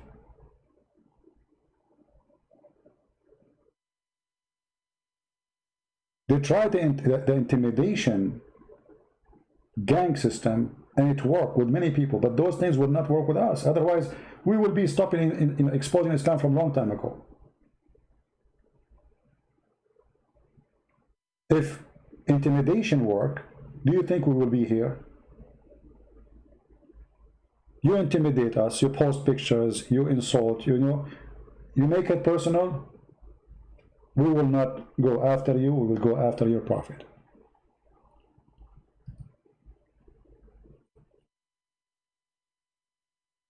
You are savage, you are trashy, and you have no dignity. What if somebody now start posting the wife of Muhammad hijab pictures? Is that acceptable? Do you Muslims accept that, somebody doing that to you? Trust me, there's garbage people, they can do that to you too.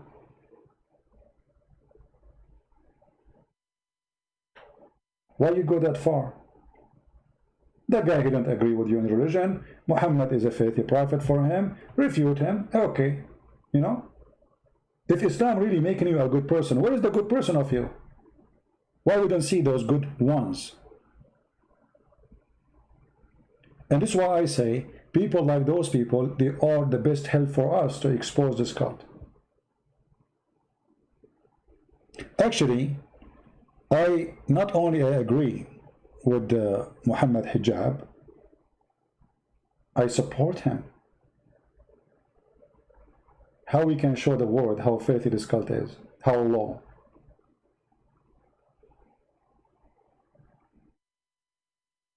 Open my Skype. There's a Muslim wanna call me. Who is Imam Murra gonna play for me a video? This guy is a potato. He will never even talk. You wanna bet?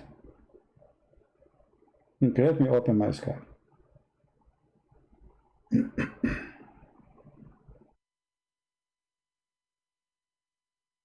Are you ready, Murra?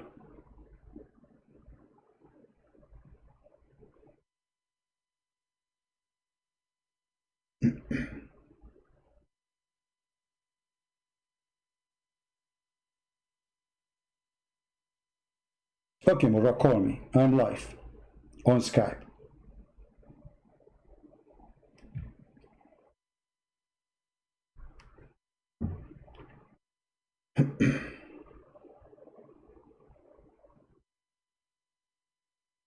Waiting for you. If you don't call, that's mean you are a coward like your prophet. Let us make a bet. Do you think Murra will call? Who think he will call?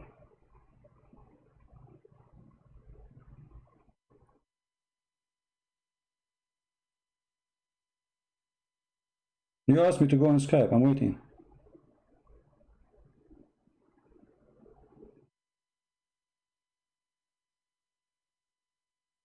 So.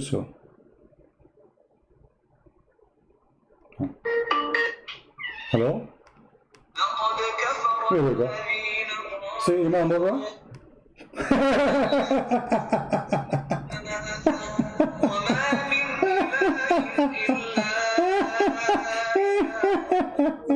I told you he would play for me a video and audio. I told you. Cowards. Potato. This is the answer? And look how stupid they are. They say open Skype. I just received a call from a Muslim and they're asking me to open Skype. And what the Muslim do? He play for us Quran. What I should do now? Eat it? Should I open that chapter and eat it like David would? And the funny, he's playing something in Arabic nobody understands. Very cowardly behavior. Where is your Mimi and Fifi and Sisi and the Dudu? All of them, call me. Open Skype, we open Skype. We challenge you to debate us, we are here to challenge. But they are not calling. When we receive them, they why you don't play for me belly dancing? And by the way, the chapter you played for me, it happened to be said behind an imam who is a feminist. Let me show you the hadith.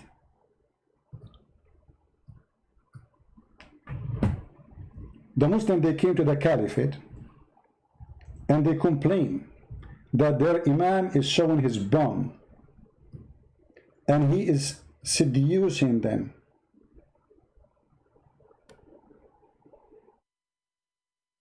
Let me show you the hadith, hold on.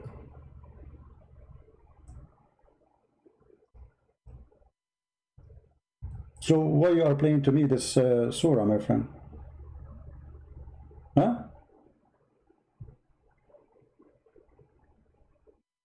What's wrong with you?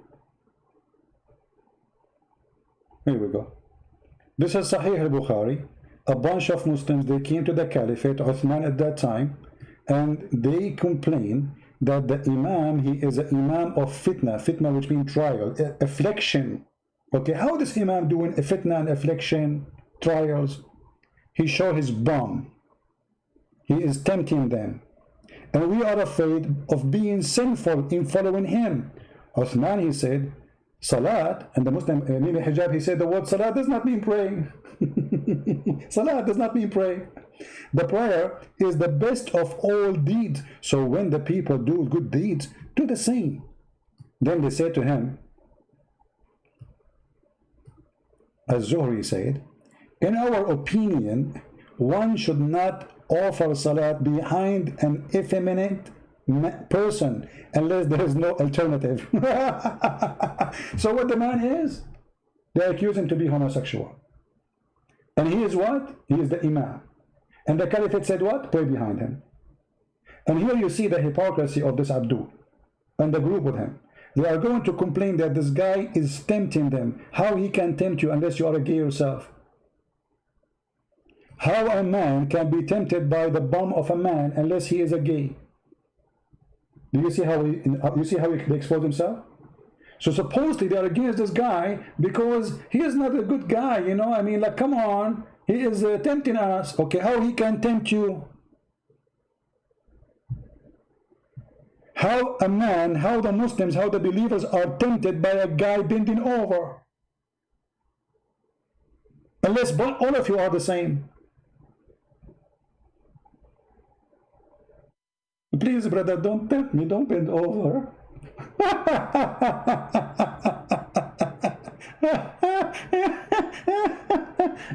They're playing to me Quran. Cowards. Okay, we will go out of Skype as long as there is no coward will call. All right. Cowards. Like their prophet. So my friend, if you are a Muslim and you are listening, you Muslims, by not standing against someone like Mimi Hijab, you are bringing shame to Islam. After all the shame Islam has already. If I am you, not only I will disagree with this guy, I will fight against what he's doing, because he's destroying everything you built for years, claiming Islam is peace. I mean, when they make a video says apostate, we should kill them, in their pages, and you are trying to convince the world that this is not true. This is not the true Islam, brother. So those people, they are very good help for us. If those people don't exist, the argument will be weaker, because now we have evidence that Islam does not make a better person of you. Islam make you filthy. Otherwise, you explain to me, if you are a Muslim, Christian, Hindu, Jews, tell me what the wife of David would have to do with this. A woman, she is taking care of her kids. God bless her. What she have to do with this? I believe this guy is a scumbag, but why I want to go after the wife of Mimi Hijab? What his wife have to do with his lies? And his wife, she is his wife, it happened to be his wife. Why I want to go that far and that low? The answer is very simple. From their fruit you shall know them. Garbage in, garbage out. Why you want to make a post about the wife of apostate prophet that you are going to fondle her? You are going to put your private part in her mouth. How dare you, you filthy coward? Don't you have a shame? Don't you have a family? They don't have a shame. What if I copy exactly the same text right now and I post it in Twitter and I make it about the wife of Mimi Hijab?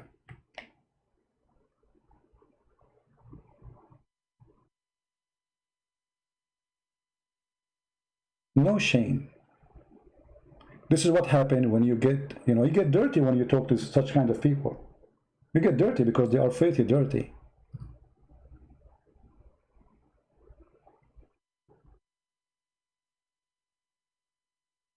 They could not refute him, they could not answer him.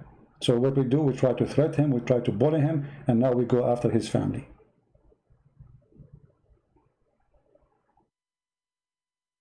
And this guy who keep posting the Muslims, we told you to call us in Skype, and you don't want to call. What are you doing there? Waiting for Jibreel to help you? Obviously you have nothing to say. Zinanir.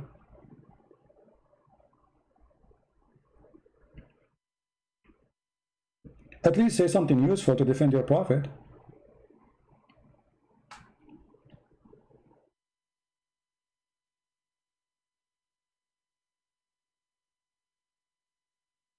Right? We are here and we are getting Islam busted. And any Christian, he go against those people who they are exposing Islam, he's no Christian. He's fake.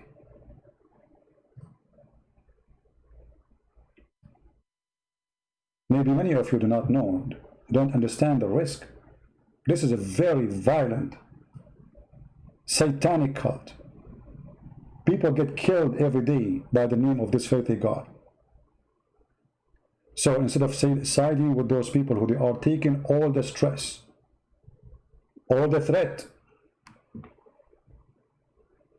they are doing things you cannot do. Instead of taking their side and supporting them, we post silly comments. You should not do that.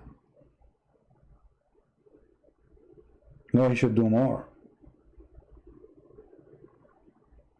This is his family. This is his children's. This is his wife.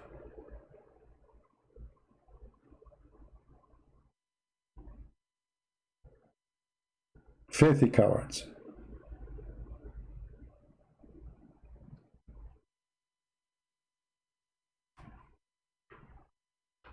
So I invite all of you to support those people. You see, apostate prophet is not a Christian. Abdullah Sami is not a Christian. And I have argument with him. But I invite you to support them.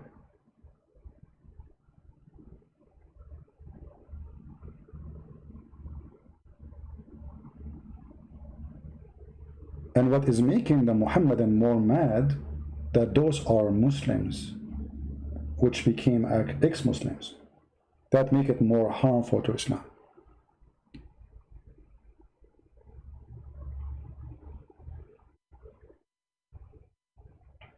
So they try to put stress on them. Don't be just another one who add stress. Support them. Why I run from the Quran? My friend, okay, I can play for you the chapter, but the chapter you are posting for me is silly. Why you don't play for me the chapter about 3 and their dog is number 5? Why you don't do that? Aren't you proud about this Quran? 3 and their dog is number 4 and their dog is number 5?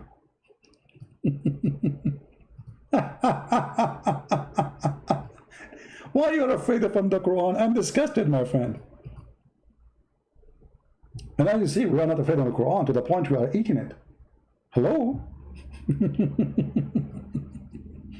Why you are afraid to speak to me, Fifi? Why you don't man up and talk to me?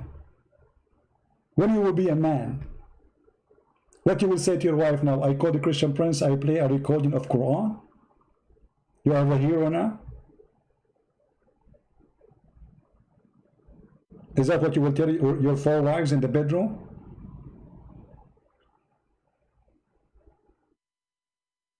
You call the Christian Prince, you played Quran for him, and he hung up on the Quran? Why you don't tell them that David would eat the Quran? This is how much they are scared of it.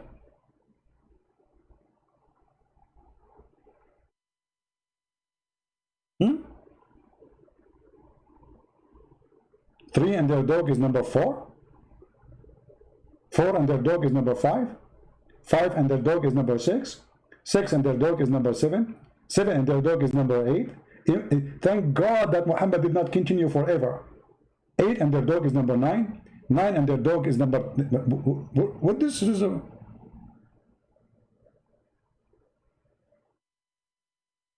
Hello? Why should Fifi call me? You know, you see you coward. Let us make it simple. How many times Mimi Hijab he hang up on me in less than 3 minutes? Anyone remember? How come you don't complain? Secondly, I made an offer to Fifi. I will call him, and the one who hang up first is the coward. Is that fair, guys? The one who hang up is the coward. Still, he will not call me. The one who hang up is the one who lost. Let him call me. I will call him. If I hang up on him, I lost. Doesn't matter what happened between. Promise. Still, he will not do it, for he is a Fifi. Same as Mimi. Same as you. More than 7-8 times he hung up on me, Mimi Hijab, the coward. He did not even let me talk. You have a video he played for me. Where's the debate? There's no debate. You have 30 seconds to show me where Paul is a messenger of Allah in the 30 seconds? I mean, don't you think this is really long? And they thought in 30 seconds I will not be able to find it. I posted for him, and the stupid idiot, because they are so nervous, they start reading the wrong book. The one who narrated this hadith is... You idiot, I'm reading different book, you donkey. They are so nervous. So even in the 30 seconds they gave me, and they muted me, and they hang up on me, I get them busted. This is why you are afraid to talk to me. I can call you in your life. You hang up on me if you want. Still, you want to do it. You are a coward. Glory to the Lord. This religion is getting busted every day, and the Muslims are our best helpers. I cannot find better helpers than the... You know, like this guy, his name is Fifi, the one you are mentioning his name. This guy is an email leaker. Do you know what does that mean? He's a coward. He betrays. When somebody he trusts you and he sends you an email and then you publish it in the internet against his will, you are a fraud. How many of you will send email to Fifi from now on? And actually, look what this Fifi he did. Actually, David, he spoke about this from the beginning. about Fifi leaking the, I don't know in which moment he spoke about it, about Fifi leaking the email. that has you know, a living guide and all that, whereas Islam, Sunni Islam, goes by what the Prophet said in the 7th century. So you have this 7th century sort of world. You know, guys, look what Imam Nawawi said. By the way, this is the same Fifi, his Fifi. Hold on, let me show you what he said. Christian Prince, you say the Prophet tell people to lick their fingers, but it was only an interpretation. I mean, are you sure you are not a person trying to expose Islam? I don't know, there's something fishy about your name. And this is why I say Fifi is the best. Forget about the rest. Let us see if what you said is true. Everybody will see in a second. It's not the Prophet he said that. It was the interpretation. It was what? Interpretation. Yeah, actually, this is what Fifi he said. This is Fifi. Fifi in his video, he made a video, and I got him busted too. One of the Prophet, the Messenger of Allah, said, who is talking? The Messenger of Allah, the Messenger of the devil himself. When one of you eats, he must not wipe his hand till he lick it or give it to someone else to lick. Between two brackets, such as a wife and husband, etc. And this hadith is agreed upon. So again, you are the same as Mimi, you Fifi. You lie, you say this is interpretation when the hadith says the Prophet said. Potatoes. I mean, imagine this God, additional proof that this God cannot be God, that he hired the worst stupid people to defend the cult. And they say this is interpretation. When the one is talking there, it says Muhammad said, the Prophet said. This is Sahih Bukhari. Who said? The Prophet said. What is the interpretation there? I think this guy, he's working for the Jews. He's here just to expose Muhammad, just to make me, spank him more. Because he is, you can notice like he's asking for spanking more and more and more. He reminds me of the story of the guy in the story of Uthman. You know, when Uthman got killed, there was a guy, he was threatening, he was saying, I would swear by Allah, if I know who killed Uthman, if I get my hand on him, I will do boom boom to him. He would do what? Boom boom to him. I'm not going to say the word. A homosexual, he heard the guy saying that. So he said to himself, uh-oh, opportunity. So he said, I am the one who killed Uthman. This guy, Muslim, he put this guy underneath of him and he started doing boom boom as he promised. The guy underneath of this guy, he was saying, if I know killing Uthman will get me this, I would love to kill Uthman every day.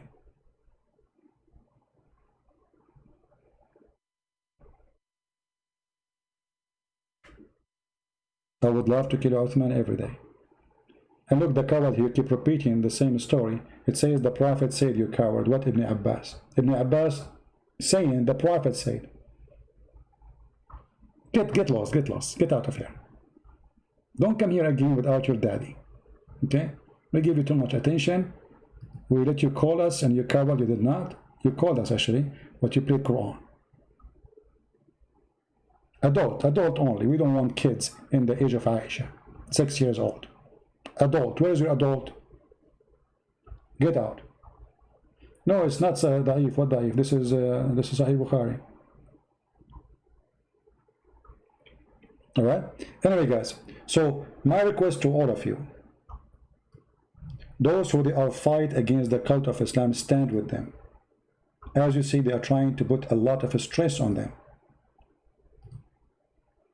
They need your support, not your silly comments.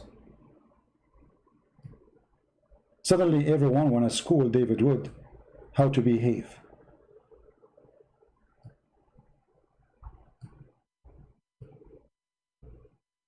When somebody said that the Bible says in the book of Romans, chapter 12, don't repay anyone evil for evil.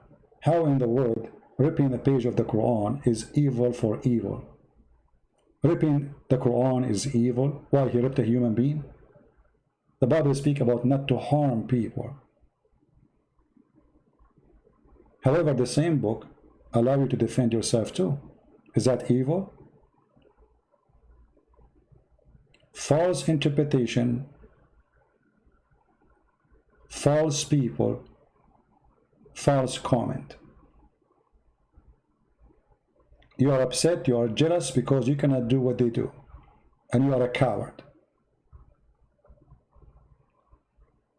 The braves who they stand for the truth, how we can take them down? We try to make them lose their credit, even they do nothing wrong, or they did nothing wrong. But do we care for a credit coming from you? We don't. I don't care who give me credit, who discredit me. The Lord, he said, from their fruits you shall know them. The credit of those phony, fake people doesn't count. So I'm not the one who will give David Wood the credit. By the way, there's many things, you know, David, you do. I don't agree with it, but how can I say he's not doing a great job? No, he's doing a great job. And he might be the same. There's many things I do or say you don't agree with it. So what? That changed nothing. That they are doing a work you are not doing.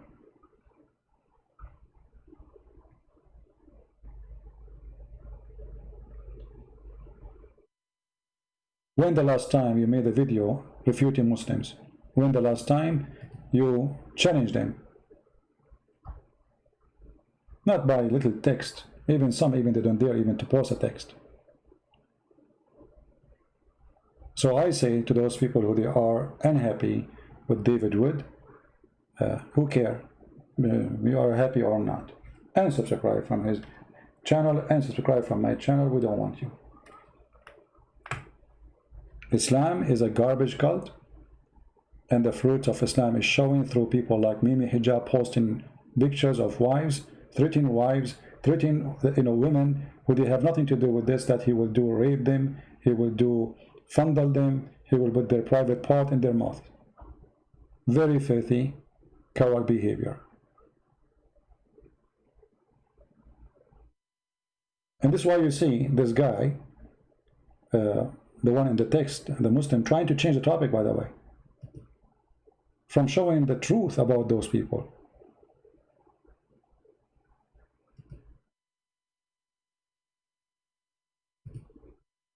If somebody posts your picture of your wife with such a comment, what your reaction will be? You will not only keep the Quran, you might eat the guy himself who did that.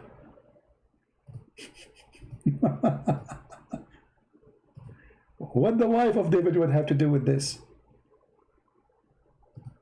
The answer is very simple. They are coward, they are filthy, and they have no dignity. And I'm sure not all Muslims agree with this garbage. I'm sure there's many Muslims, they will not accept such a behavior. But where are they? Show us that you exist. Isn't this the same guy who made the interview and then he asked the question, and then the question was coming because they leaked the email of Yasser Qadri? Isn't it this guy who made millions of people watch videos about the narrative have holes? Isn't it him? This is how much he is helping. For us, we are so happy to have him. How am I going to convince you that Islam is very trashy? It's hard unless I can show you some fruits. What in the world this comment is about?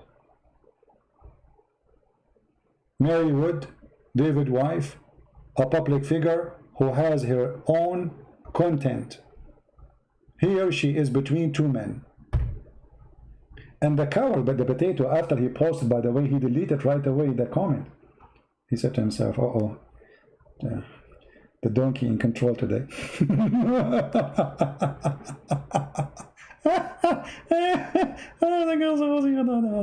Why you delete it? The same comment he made about apostate prophet, he said, apostate prophet now as we speak, he is luring his sister. Actually, I have a screenshot of the comment. I made a video about it before, if you remember. What do you think about channel Emir Stein Center? Obviously, it's supported by Muslims. Money, my friend, money for the top. They bring a bunch of liars to promote Islam. None of those who speak there, they are Christians. You do not need to be a genius. Did you notice why they are using those Western men and women? To make Islam appealing and to lie to you. We made many videos refuting them and get them busted. My friend, your help is needed. But if you help us or not, still we will do what we need to do. If you agree with us or not, still we will do what we need to do. Who like what we do or who don't like it, it doesn't matter. What we care for, we are serving the truth. If you can show me that David Wood is lying, then you have a point. But you're upset because he ripped a page of the Quran? You're not upset about the teaching of Islam ripping children, raping them, forcing child into marriage at the age of 6 and 7 and 8? This is what you are worried about now? A book of filth being ripped off?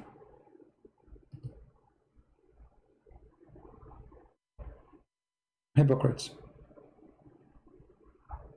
Do we have any Muslim have anything to say? I see this guy Zinari, people they are answering him. Where is this guy Zinari? Zinari, why you don't call me? Is he in the chat? I don't see his text. Where is the text of this guy Zinari? I don't see him.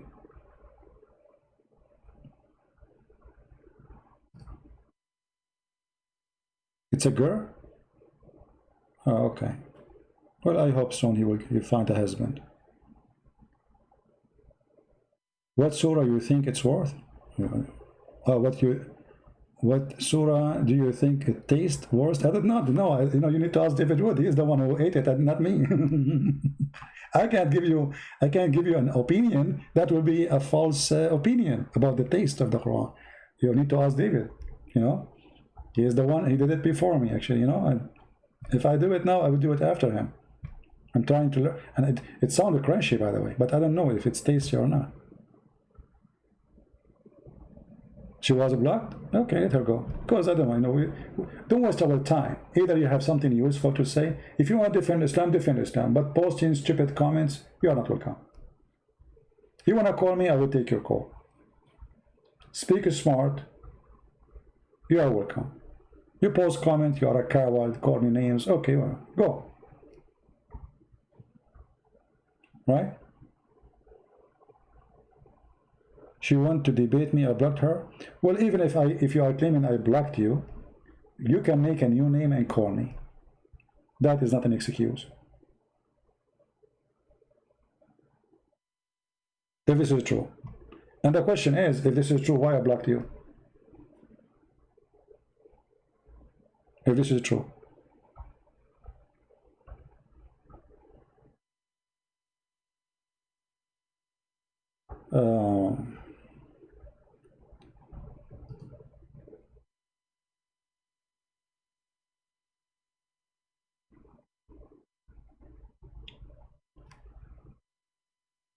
Are you okay? Let's see. I'm trying to go with the comments. Too many comments. It's hard to follow. Yeah, I block people only if they are garbage or playing to me Quran. Like this guy, he called me. Now I blocked him. He called me. He played Quran. What I would do with him? So he can call me again and just play Quran for me. What I would do with those people? People, they have, you know, we have thousands and thousands of videos of Muslims speaking for me an hour, 2 hours. You know, I keep my patient with you until I am out of patient. Everybody knows. A lot of patient. Actually, I change anyone to have patient as I do when I speak to Muslims. Even though I know they lie, they play games, etc., still I let them call. I say, okay, call me. I know. You don't debate Muslims, by the way. You will never debate them. They don't debate. A Muslim, if you debate him for a real debate, he will leave Islam.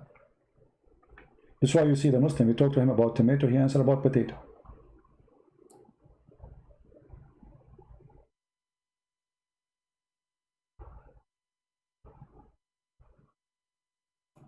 And why a Muslim woman, she wanna call me? Where is the Muslim man?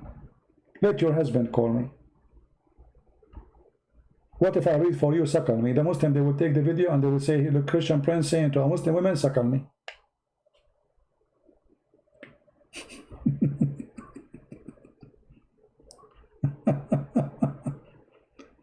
This is what happened. When a Muslim woman, she called me, she speak filthy against Jesus, saying bad sexual language about Jesus and his mother. I quote for her, the Prophet says, suckle me. And I say to her, suckle me. The Muslim, they take that part of the video and they say Christian Prince is a sexual predator.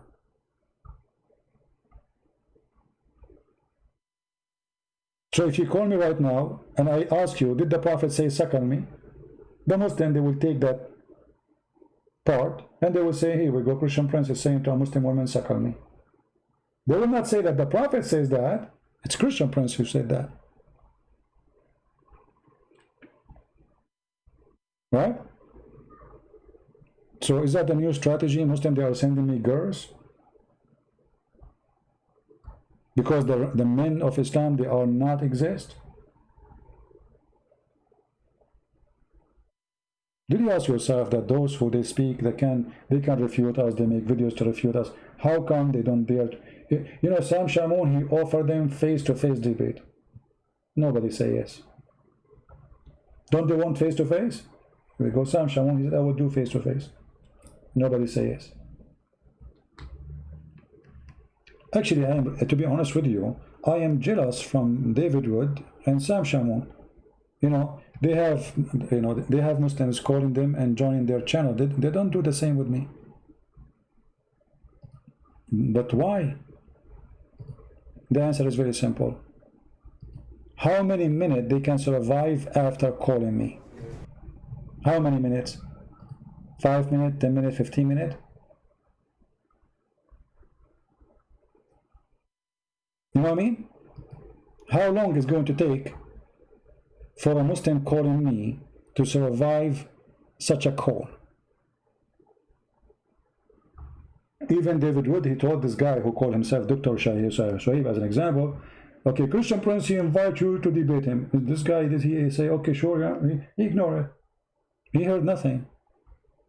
They were never there to do it.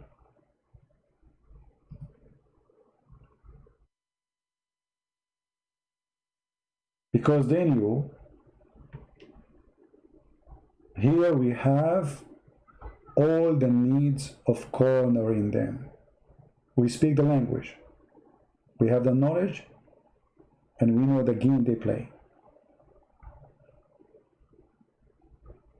5 minutes for you, 5 minutes for me, it's not exist here. Talk, and I talk. Prove me wrong, get me busted. And this is what they fear.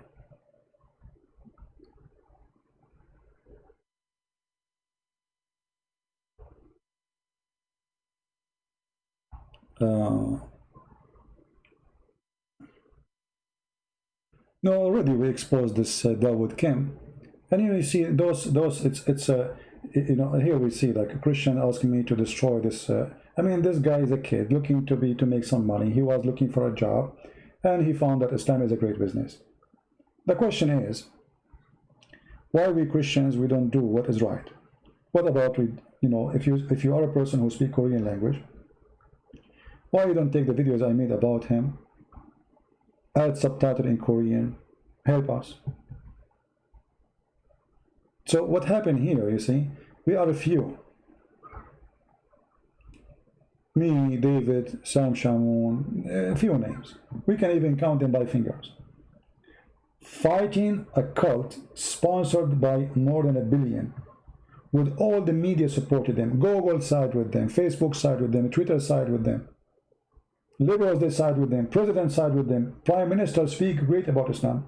We are fighting alone.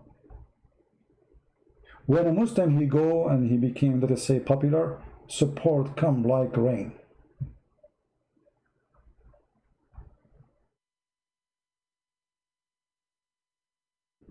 In our case, we had to convince you to bring me to your church so I can speak about Islam. And you will be worried, should I do that? Not only that, you might even find a filthy priest, false teacher, promoting Islam and bringing an imam to teach your children how to pray to Allah. So do you see how big the challenge we are fighting? We are not fighting only the cult of Muhammad, we are fighting false Christians.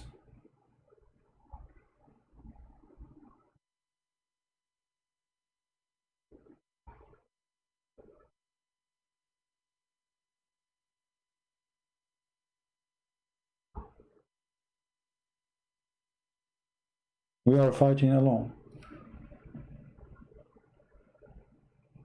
Why I need to explain what I do to Christians so they will invite me to a church?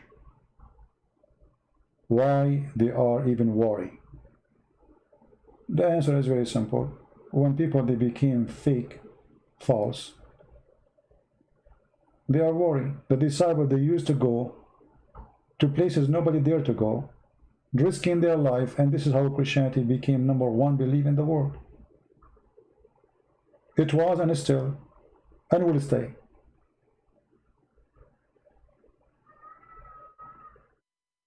If you go to a church, can you tell me if a black is accepted in Islam? Well, you see, the Muslims don't mind if you are black to be part of Islam, just to use you as a number. But we know the stage of Islam against black people. Maybe the admin can post for you the hadith where Muhammad he says black people will go to hell.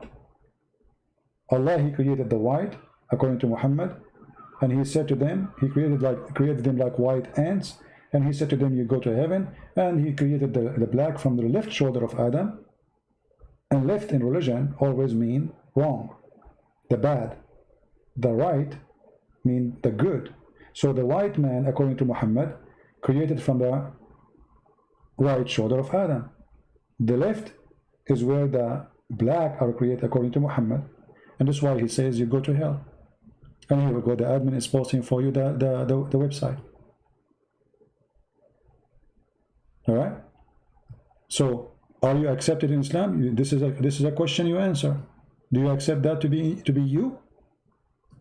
Do you accept a person saying that you are a person who is coming from the left shoulder of Adam, and from his left shoulder of the black offspring came out, and they were like a charcoal? And then he said, you know, and to those who are emitted from the right shoulder, which is the white. If you read the hadith from the beginning, Allah created Adam and he had to create him. He struck his right shoulder, and from there emitted from it white offspring. So where the white people coming from? From the right shoulder. Why Muhammad he chose the right shoulder? Because they are the right people according to him. And where the right shoulder creation will go, which is the white people? Read carefully. And Allah he says to the one who created or emitted from the right shoulder for paradise, and I don't mind. In Arabic doesn't say I don't mind, it says wala ubali, I don't care.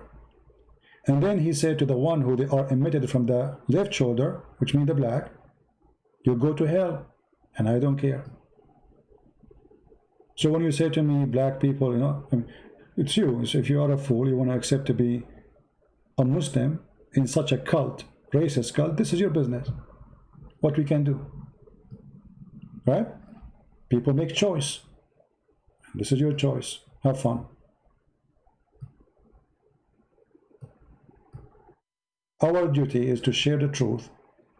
And as you see, we never say a statement, but we show a proof.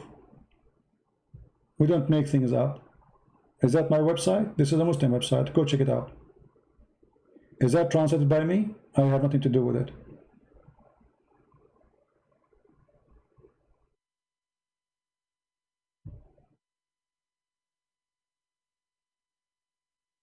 Anyway, so we were saying that we should support those people who they are doing the good work, and don't judge them, for they have a lot of stress. And this is the whole point of those things. They try to put stress on us as much as they can. They threat, they will post pictures about you, your family, they try to intimidate you, they will post your address. They will do anything they can do in the book of the devil. The purpose is very simple. How we can intimidate them so we can silence them. So if you cannot help, at least keep your mouth shut. If you are not brave to join the fight, at least don't be an obstacle.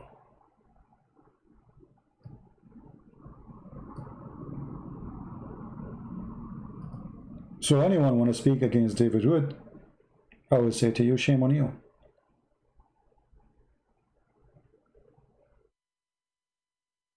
Shame on you. No question about that. So look what you do. When you go against what they do, you are joining the devil to put more stress on them. Like if I am David now and I see a comment saying, oh, you should not do that, and the person is supposed to claim to be Christian, that will put more stress on me, because now, oh, the Christians are not saying this is not right. You are joining the devil, my friend.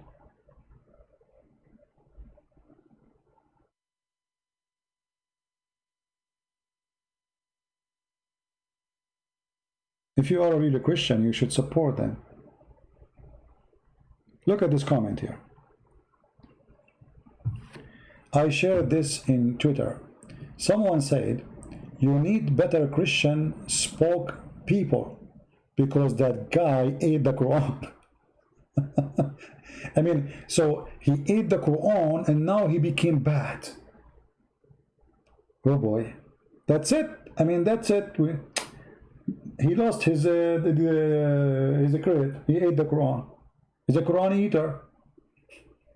Do you see how easy they try to, to make you lose the credit? So if you are a stupid one, let us say you are not a fake Christian, but let us say you are naive, and then you accept that this is really not good. Why you do that? Did you know even what happened? They are posting the pictures of their wife, threatening their wife to harass them sexually, to rape them.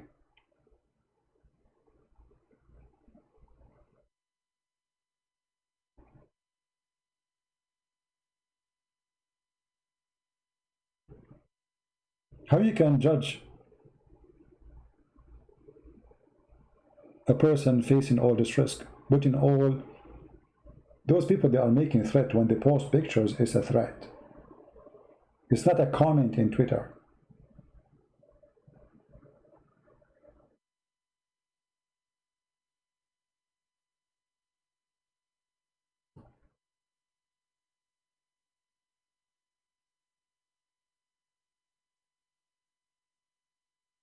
Don't be a fool. Be smart. Talk smart, act smart, live smart. We are followers of the true Lord. Yes, the Lord, he says, be peaceful. The guy is being peaceful. The Lord himself, he went inside the temple and he flipped the tables. Maybe someone like those will say, oh, Jesus was not a good guy then. He was just a bad person. He flipped the tables. So flipping the tables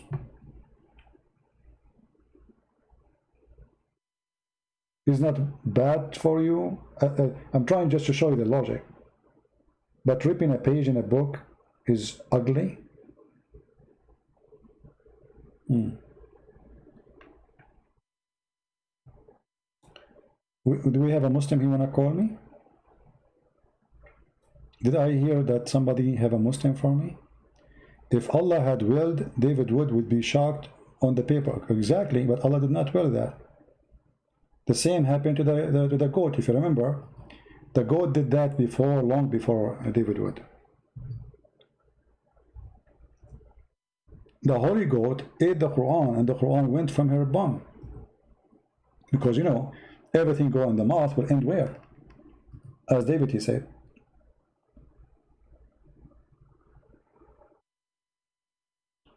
You remember the hadith? Aisha, she witnessed that when Muhammad died, the goat, she went inside the bedroom of Muhammad. Muhammad was sleeping in the pillow. Under the pillow, there was a Quran. And here, by the way, you need to understand that in order for the goat to eat the Quran, which is under the pillow, which is the top of it is Muhammad, the goat, she had to jump in the top of the dead Muhammad, her feet in the top of his stomach, and then she grab him from his ear and flip him in the floor so she can get the Quran from under the pillow. Because how the guy is dead, his head in the top of the pillow, and the goat ate it. You know what I mean? You have like you have to have a good imagination. So there's a guy sleeping in the bed. He's dead. Under his head, there is Quran. The goat get inside the bedroom. The goat, she want to grab the Quran. How she can get the Quran? She have to move Muhammad. That means she jump in the top of the bed, her feet in the top of Muhammad, in his belly, in his stomach, in his beard. She struggled to push him because Muhammad must be heavy. He's a man. I mean, she's a goat at the end of the day. She is not a cow. So she pushed him from the bed. She grabbed the Quran and she ate two most important chapters. And I'm so upset, by the way. I wish we had those chapters, especially about the breastfeeding for adult. Isn't it going to be fun to have a chapter about 10 times breastfeeding for adult? Sakal me.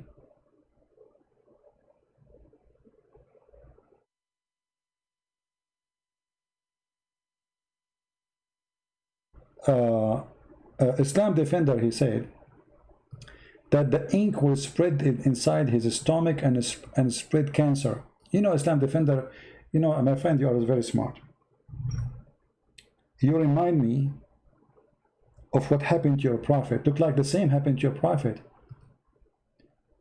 Isn't it your prophet who died by, according to Muhammad, poison? But it's highly possible that it is cancer. Is that your prophet's statement? What was spreading inside the stomach of your prophet caused his death? Are you there, Islamic Defender? Watch the answer.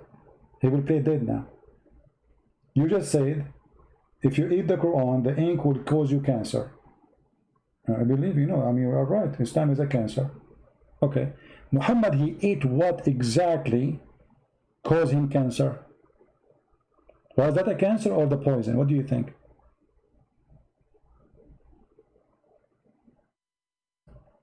Are you there, Islam Defender?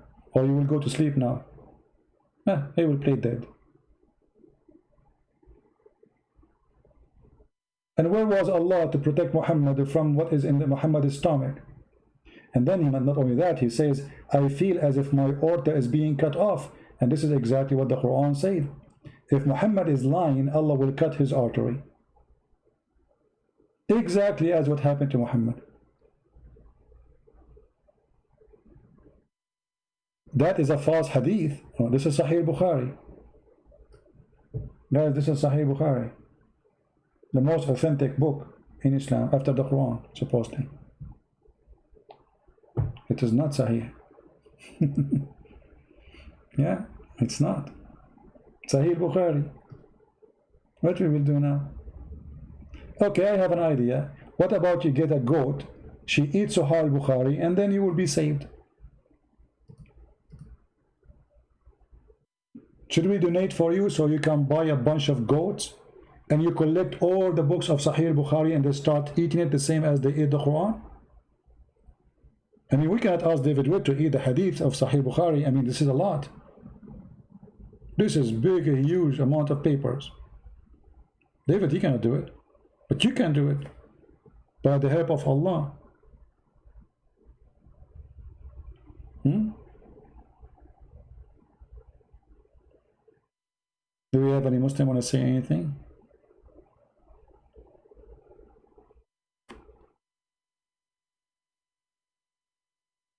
And you know, here, if you say Muhammad did not die by poison, that means Muhammad is not inspired. The Quran says anything what the Prophet says is from Allah. And why Muhammad's thinking that he died by poison? And why he is saying, I feel my aorta, if it's not, is being cut off? Why he's saying that? It was fake? He was wrong? Not inspired no more? Allah forsake him?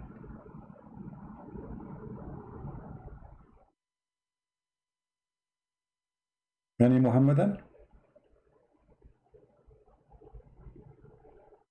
Okay, this video is getting so long, so I should not keep it for longer. What do you think, guys? So people can download it easier. Any Muslim?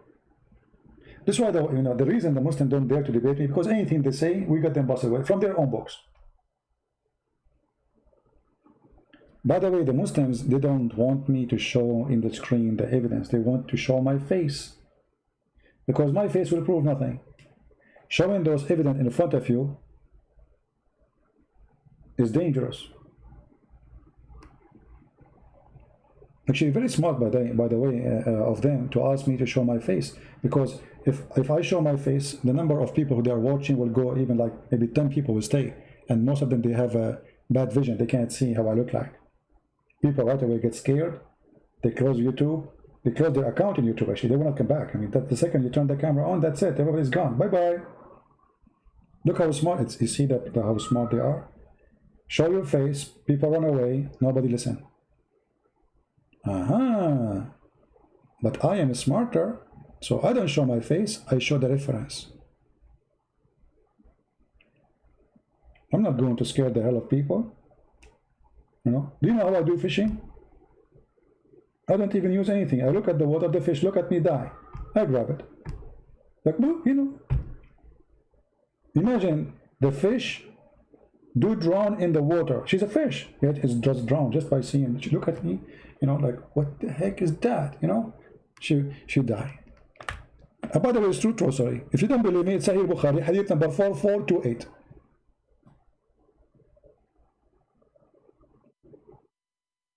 If I say such a story, the Muslim, they will say, see, he's lying, okay. The Prophet, he converted, go to Islam is true. The Prophet, he asked a lizard to say Shahada and he converted to Islam is true. Lizard? I thought the lizard is an enemy of Allah. The Prophet, he ordered 2 trees to come and say Shahada and to cover him when he's doing poo-poo.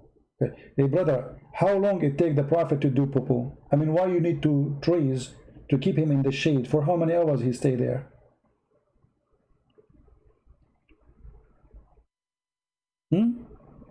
It must be very big. I mean, the tree will not change its shade in half minute, 2 minutes, 5 minutes, 10 minutes. I mean, it's going to take 2 hours, 3 hours, maybe more, depending on the size of the tree. Trees are moving to keep him in the shade. And then the trees, they say Shahada. And then the tree go back. And as usual, the Quran says Muhammad have 0 miracle. The Muslim, they have stories. Muhammad, he converted a tree to Islam.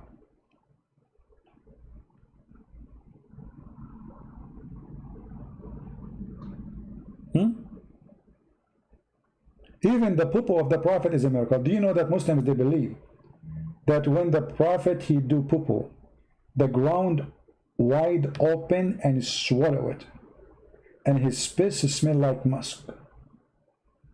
We showed you the reference before, remember? The ground, the earth, swallowed the poo-poo of the Prophet, like yummy, yummy.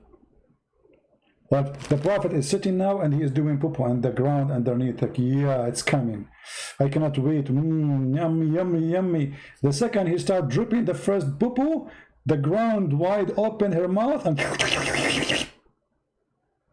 then Muhammad, he looked like, what happened? Where my poop was gone? Or rather, Prophet, the earth ate it. And if you are a person who said it's not true, challenge me to show you the reference if you are a Muslim. It's a challenge. Who wanna challenge me?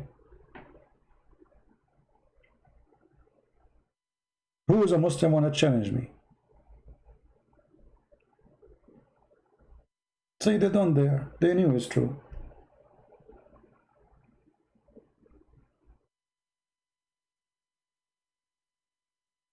By the way, it happened to me too. But it was not the ground, it was chicken. Yeah, when I was a kid, they told me that I did it, and then the chicken ate it. It was like a cake for them, yummy, yummy. I think this is a sign that I am possibly a prophet like Muhammad. But I don't like kids, I mean, sexually, like Muhammad. So I'm missing the point there. I'm not qualified yet. And I don't like to have a wife, she is the wife of my son. I did not reach that point yet. So I'm still not ready to be a prophet. I did not go to a wife house of a man. He is very close to me and I flirt with the wife when the husband is not there. But maybe in the future I will reach there, you never know. And you know, I need to, there's something bothering me. I wish I did not know how to write, how to read, because this is the qualification to be a teacher in Islam. I mean, who need you to read and write in order to teach? Just be an ignorant, speaking about the flying carpet, that will make you a teacher. Don't just say that the sperm coming from the backbone. Actually, you know, I come with a different idea. I'm thinking that the sperm is coming from the toes. And if you have cold, it's coming from your nose. And the proof, okay, look at them. When they have cold, their nose is running. What is that? Huh? What is that? Obviously, it's a sperm. Proven to be true. I mean, all this garbage Muhammad he came with, still those people, they believe Muhammad is a prophet. Can you believe it?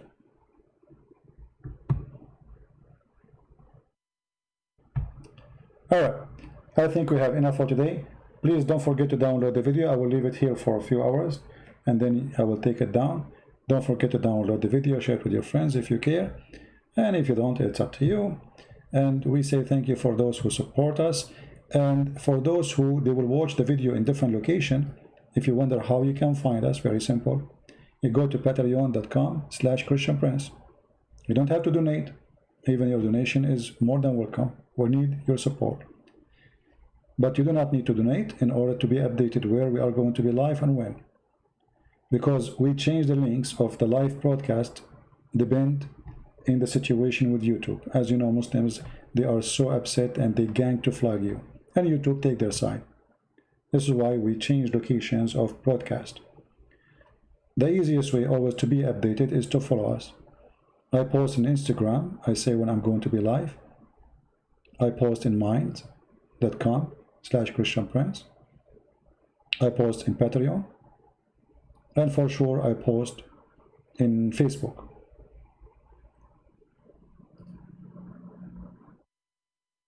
And I think the admins are posting for you the links. All right. So the easiest way always to find me is to subscribe to those channels or those pages. So always you can be updated and you will be able to find when and where Christian Prince will be. Because right now there's people, they are waiting for me to go live in the other channel. But I posted a video for them saying, hey, I'm not going to be there. But still people don't see. I mean, I think YouTube somehow hide my front or last video. It doesn't appear on my page most of the time. It takes way more time before you can see it, for some reason. So take a note, please. Tell your friends. And by doing this, we told you how to find a Christian prince. Brother, how to find him. Thank you very much for being here. May the Lord bless you. And by the way, did you like the new music? I have a new music. Did you notice? I have it really for, it's not really new, but today I've been inspired by Allah to use this music instead of the other one. What do you think? Leave your comment. Christ is Lord, Islam is false. And see you again soon.